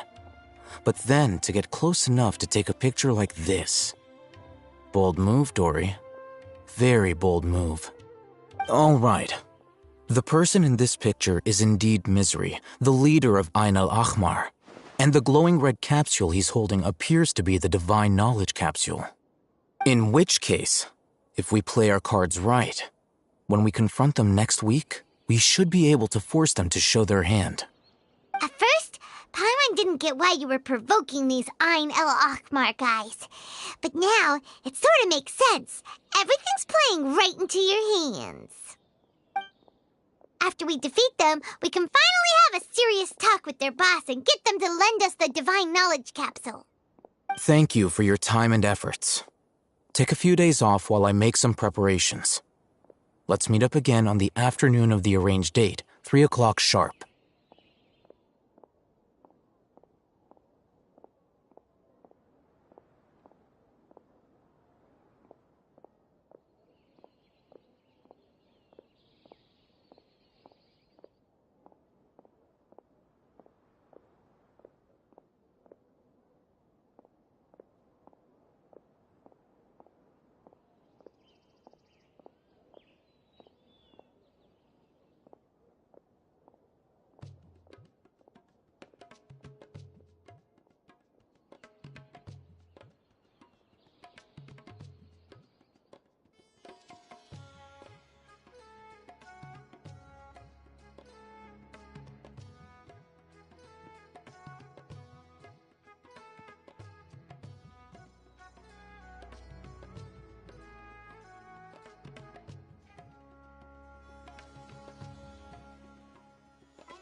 See you then.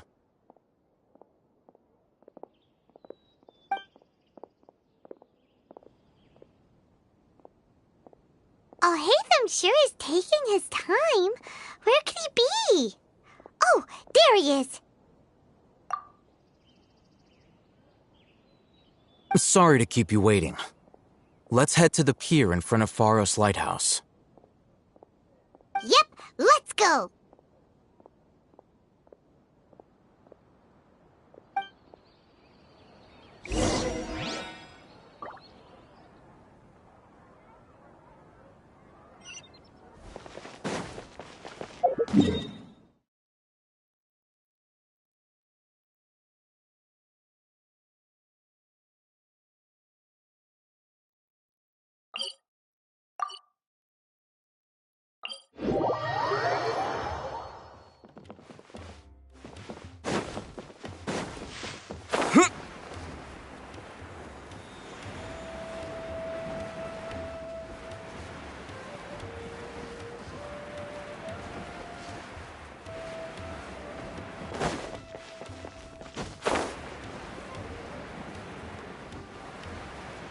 Delicious food, freshly made and served. Oh, I think a creepy crawly got into the cooking pot.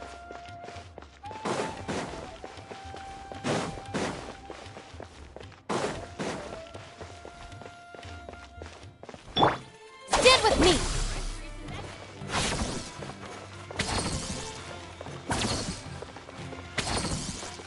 Let's dance.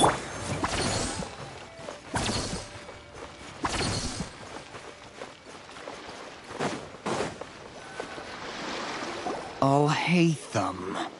I knew you were crazy, but I didn't know you were crazy enough to actually show up. It was I who demanded that these negotiations take place. I was more worried that you might go back on your promise. But to your credit, it appears that you're sticking to your word. This is turning into quite an occasion. I also brought some backup. I assume you don't mind. Backup? Aren't you the brat from the restaurant the other day? You've come to support this lunatic because he helped you out? Fine, your funeral. I'm not going to mince my words. Once we're done with you, you'll be nothing more than fish food. Get 'em, boys!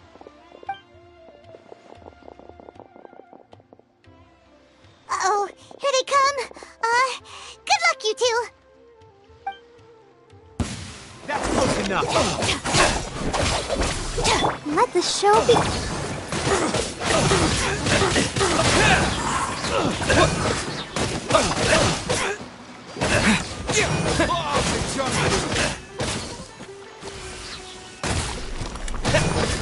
I'll be back.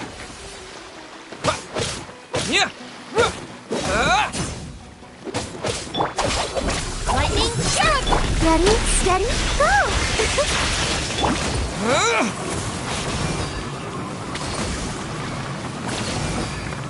Following orders. Feeling lucky today? Wind blade!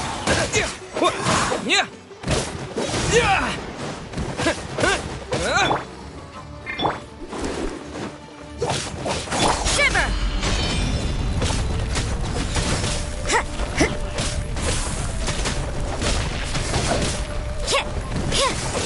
Judgment!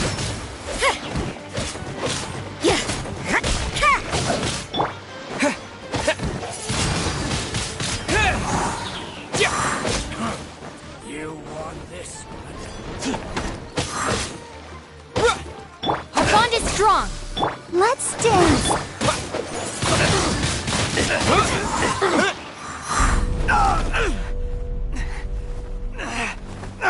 Academia scum!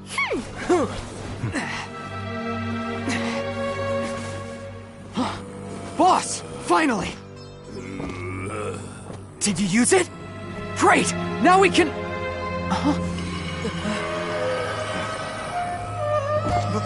Boss?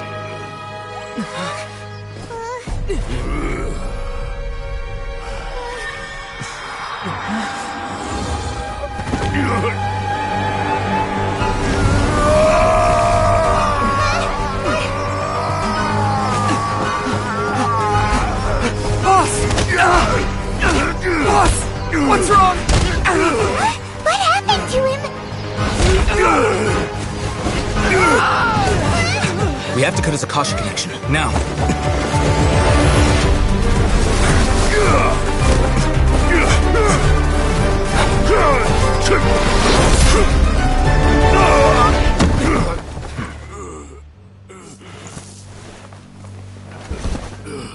Target acquired! Arrest him!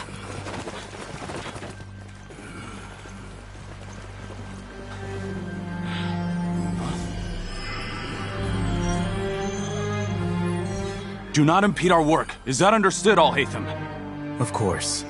I was only trying to help. Take him away!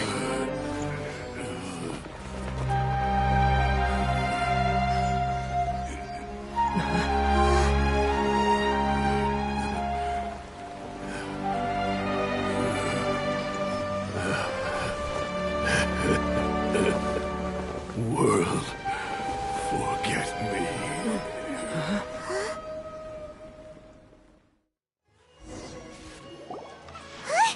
What in Tibet just happened? It's like that big guy suddenly lost his mind. It looks like he used the Divine Knowledge Capsule. You mean the Divine Knowledge Capsule did that to him? Oh, yeah. You mean how some researchers go insane after getting knowledge from Irminsul? I've heard of numerous incidents of researchers in Satyavada life going insane. The state that man is now in suggests that this is a similar situation. This Divine Knowledge Capsule does appear to be linked to the gods, but beyond that, it doesn't seem anything like the rumors suggest. Possessing it doesn't grant you divine wisdom or power. Did you hear what he said? World, forget me.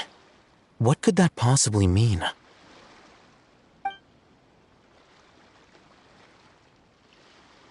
If the mantra took him away, then that means the Academia got the Divine Knowledge Capsule back too. What a shame. We were so close. Still, Paimon didn't expect the Divine Knowledge Capsule would be so dangerous. Imagine if we tried to open it. Oh, who knows what would have happened to us? As things stand, there is no reason for me to remain in Port Ormos. I believe our collaboration has also reached its end. Oh, we were so busy trying to find the Divine Knowledge Capsule that Paimon forgot to ask you something. Since you're a member of the Academia, do you have any idea how we can go about meeting Lesser Lord Kusanali? Truthfully, I don't. Lesser Lord Kusanali appears to exist outside of Sumeru's entire administration. Most of the time, you wouldn't know she exists at all. Moreover, since the Academia possesses the Akasha, a symbol of our deity's wisdom, scholars have no reason to desire to make contact with the deity herself anyway.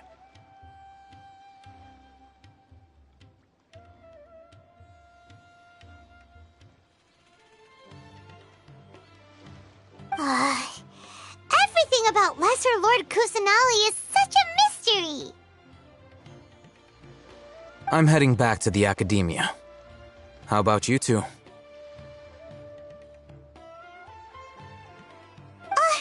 It's almost the day of the Sub-Zero's festival. Maybe we should head back too. We've been rushed off our feet over the past few days, so maybe a little rest and relaxation will do us good.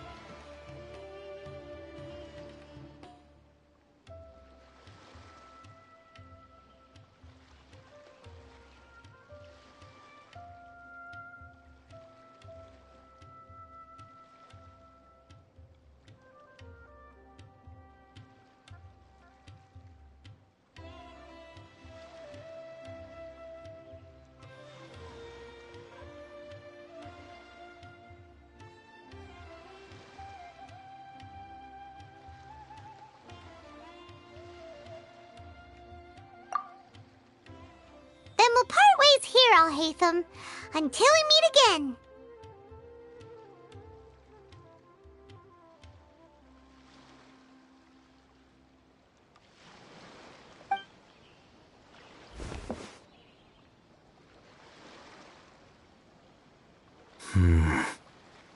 Now, do I deal with this thing first? Or should I produce the report that the higher-ups require?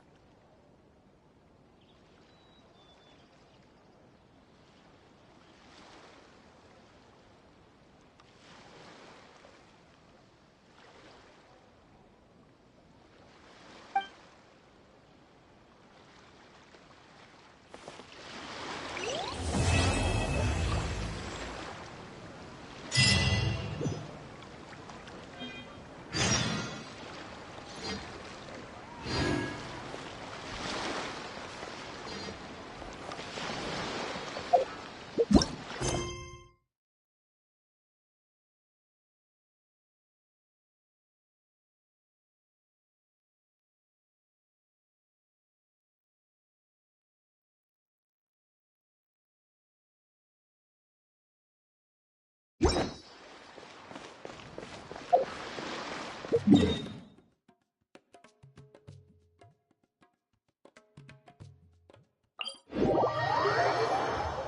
didn't miss the Sub-Zero's festival, right? Let's hurry and find Dunyarzad. Paimon thinks she must be around the Grand Bazaar, since she showed us around there last time.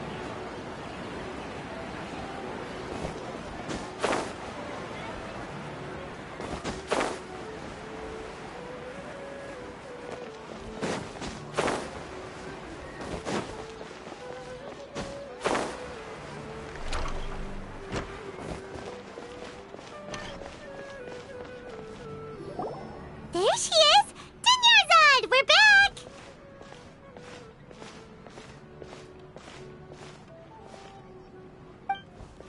Just as promised, Traveler and Paimon. I'm so glad that you two came back to celebrate Lesser Lord Kusanali's birthday. Indeed. The festival's tomorrow. We've been preparing for so long that I can't help but feel a little nervous. There's no need to be nervous. Paimon's sure that Lesser Lord Kusanali will feel everyone's gratitude.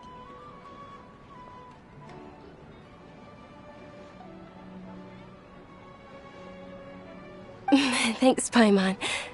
I hope that everyone who comes to the festival will also have a good time. Speaking of which, did you manage to make your way to Port Ormos? Discover anything over there? Of course we went.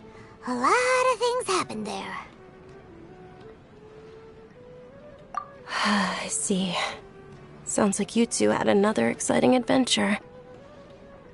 If there is another chance, I would love to join. My lady, if you went to Port Ormos in your current state, we'd both be in for a lifetime of trouble. Dia! You were eavesdropping! It's called covert protection. Keeping an ear out for what's going on around my employer is part of the job. It's all right, Dia. I merely said I would like to go. I know better than to think my body could handle it. The festival's tomorrow. I've been doing nothing but causing trouble for you. So, Dia, please take some time to relax. I'll be fine. Even when you put it that way, it still doesn't feel right. Don't worry, my guardian knight. Okay, fine, but only tonight. Tomorrow's a big day, and many no-good scumbags are gonna try to take advantage of that. Oh, you two must be exhausted from your long journey back to the city. My apologies for not realizing this sooner. I've already prepared a room for you to rest. Please follow me. Whoa, you're so thoughtful. Paimon's so ready.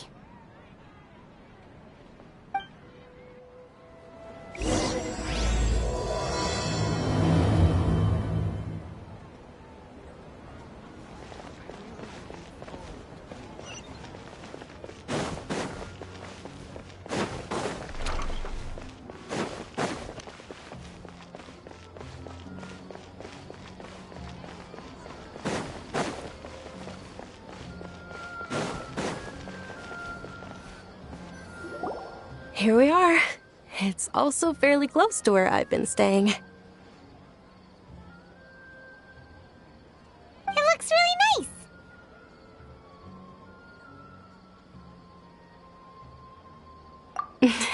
Not at all. Just tell me more about your adventures when you next get the chance. That's Paimon's specialty. Paimon can tell you stories next time. Oh, if you don't mind, how about we all walk around together tomorrow? All of my friends will be working the festival, and Dia's still insisting on her covert protection. Yeah, it'll be pretty hard to relax and enjoy the festival if Dia's constantly hovering over you, right? Then let's meet at the nearby bazaar first thing tomorrow morning. Have a great night. It's a deal. Good night, Dunyarzad. I may be too excited to fall asleep tonight. See you tomorrow. Paimon's starting to really look forward to the Sub-Zero festival too. Will there be lots of yummy food? Oh, no. Thinking about food is just gonna keep Paimon up all night. The earlier we sleep, the better. Let's go inside, Traveler.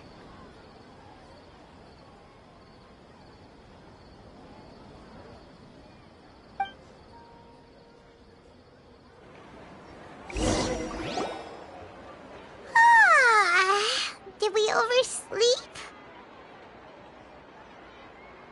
We should go meet Dunyarzad right away.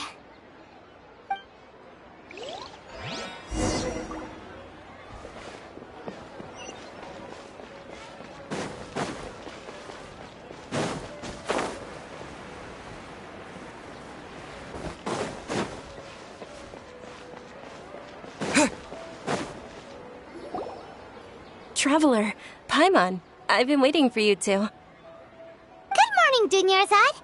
We must have overslept a little bit. Not at all. I arrived early. Today is finally here. I must cherish every moment as if it were gold. You've worked so hard for this day. You gotta enjoy it to the fullest. You know it. It's just that, as expected, I had some trouble falling asleep last night. I'm hoping my body won't be too much of an issue today. Well, shall we? Let's start with the stalls over there. Many vendors came out of the blue to support the event, and they insisted on covering costs themselves. Let's go give them some business. They paid for everything out of pocket? Oh, sounds like they're not in this just for the Mora. They all said that contributing to a lively festival atmosphere is more important than money. Especially since we don't often get to celebrate Lesser Lord Kusanali's birthday. Ooh, they're selling food over that way! Let's go take a look! This is a stall offering foods from the Haftmewa feast. Oh, you could tell straight away. I thought most people nowadays wouldn't know. Mushrooms, flowers, and all kind of fruit? It's all vegetarian stuff. Oh, Paimon's a little disappointed. So, what's the Haftmewa feast you mentioned just now? It's another Sub-Zero's festival tradition. People used to set their tables with 7 different foods. Generally speaking, the most common selections were foods like Rukashva mushrooms, Nilopala lotuses, Sumera roses, Sunsetias, Kapalatas, Hara fruits, and Zaytun peaches. So, the Sub-Zero festival is a vegetarian holiday? You don't have to be a vegetarian to enjoy the spread. We just use the 7 foods to symbolize the 7 virtues of the Dendro Archon. Wait! But if that's the case, if Sumeru uses vegetarian food to represent the Dendro Archon, then wouldn't the Pyro Archon's festival be full of food like roasted fowl, juicy meatballs, grilled steak? Oh, Traveler, we have to go to Natlan as soon as possible! I hope your wish comes true one day, Paimon. Thanks! Alright, how about we also check out some of these other stalls?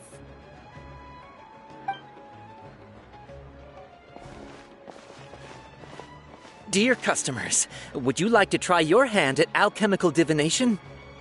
What's alchemical divination? Those two things sound like they'd be fun to try together. Right? I thought the same when I first heard about it.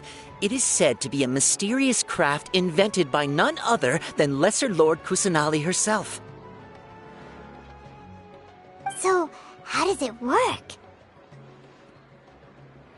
It's quite simple. After you give me any 2 alchemical reagents, I'll use them to perform a random transmutation. Sure sounds random. So random that it will probably fail.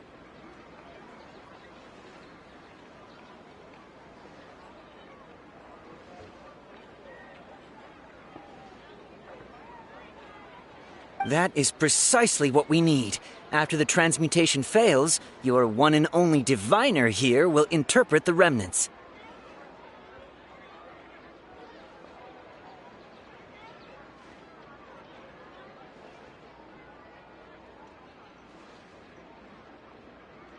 Well, according to Lesser Lord Kusanali, everything is interconnected, and all that occurs can be traced back to fate.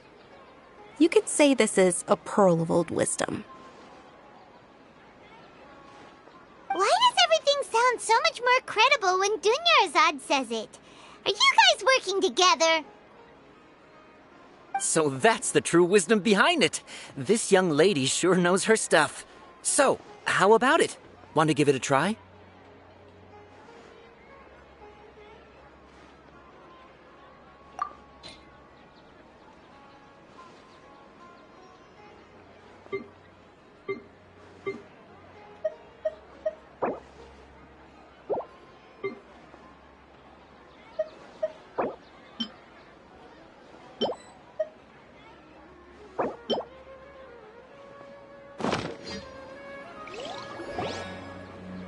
Okay, one moment.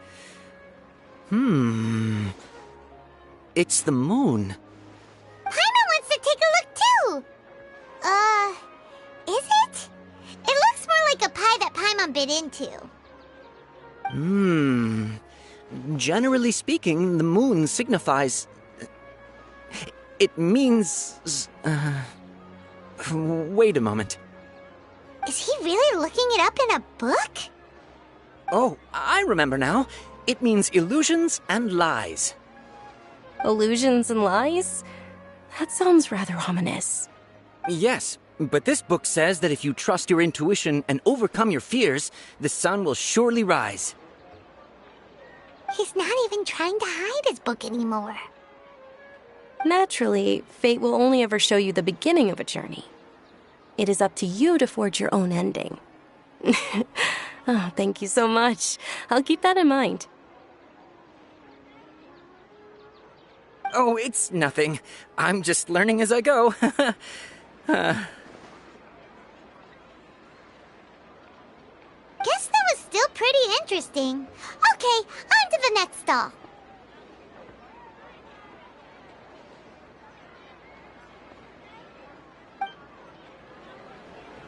They say the Sub-Zerus festival was very lively a long, long time ago.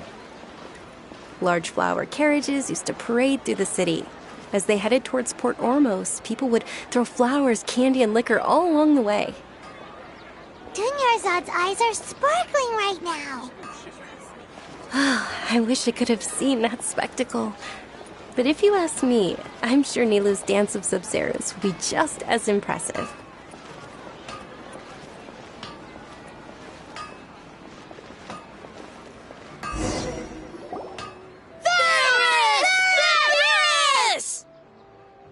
Attention! Soldiers, fall into formation if you want any Yalda candies.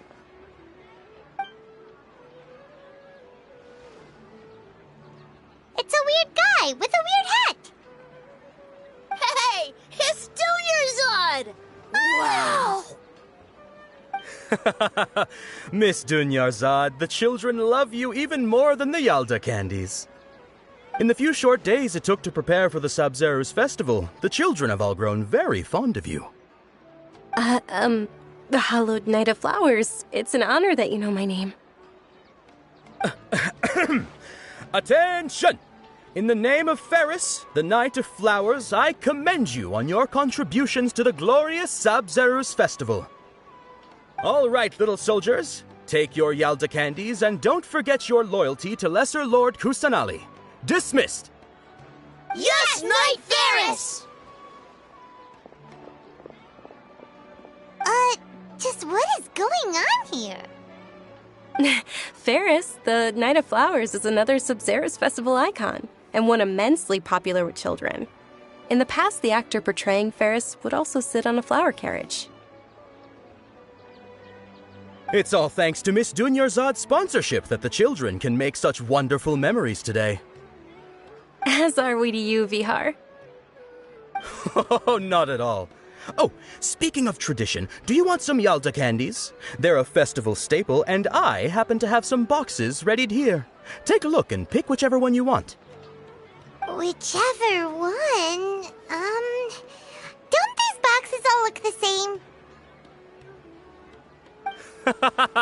That is the fun part. Each box contains a random flavor. It's up to the luck of the draw. Flavors include lavender melon, hara fruit, sunsetia. Ooh, those all sound pretty good. And there's also lizard tail and oni kabuto. Huh? What's up with those two flavors? Oni kabuto is a little spicier than lizard tail. Dunyarzad, you tried them before? Traveler, help Paimon pick one. Paimon wants the Sunsetia flavor. It's all right. Paimon believes in you. I also believe in your intuition. Great! These boxes of candy are numbered 1 to 5 from left to right. Which one do you want?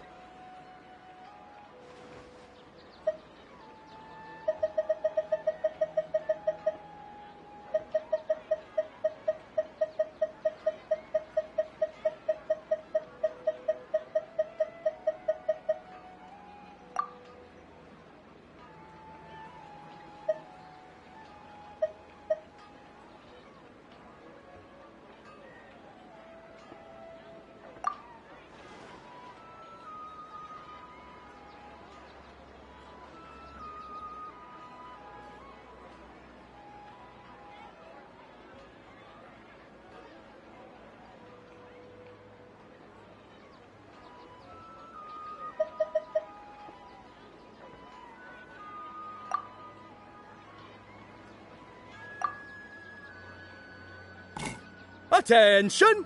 That's unfortunately Oni Kabuto. Oh, Paimon thought you survived so many epic battles because you had incredible luck. But looks like Paimon was wrong. The Sunsetia flavored candy was in box number 4. How about this? The most important thing is that everyone has a good time at the festival. So please, take both boxes. Really? Thanks a lot, Knight of Candies! It's Night of Flowers, not Night of Candies. Paimon really wilted the carriageless Knight of Flowers. They all basically sound the same. We got our candy, so let's keep going. Oh, actually, I just remembered that I left something behind. Since you're here, can you come with me to get it? Dunyarzad, you probably forgot because you're so excited about the Sabzeruz festival. How embarrassing.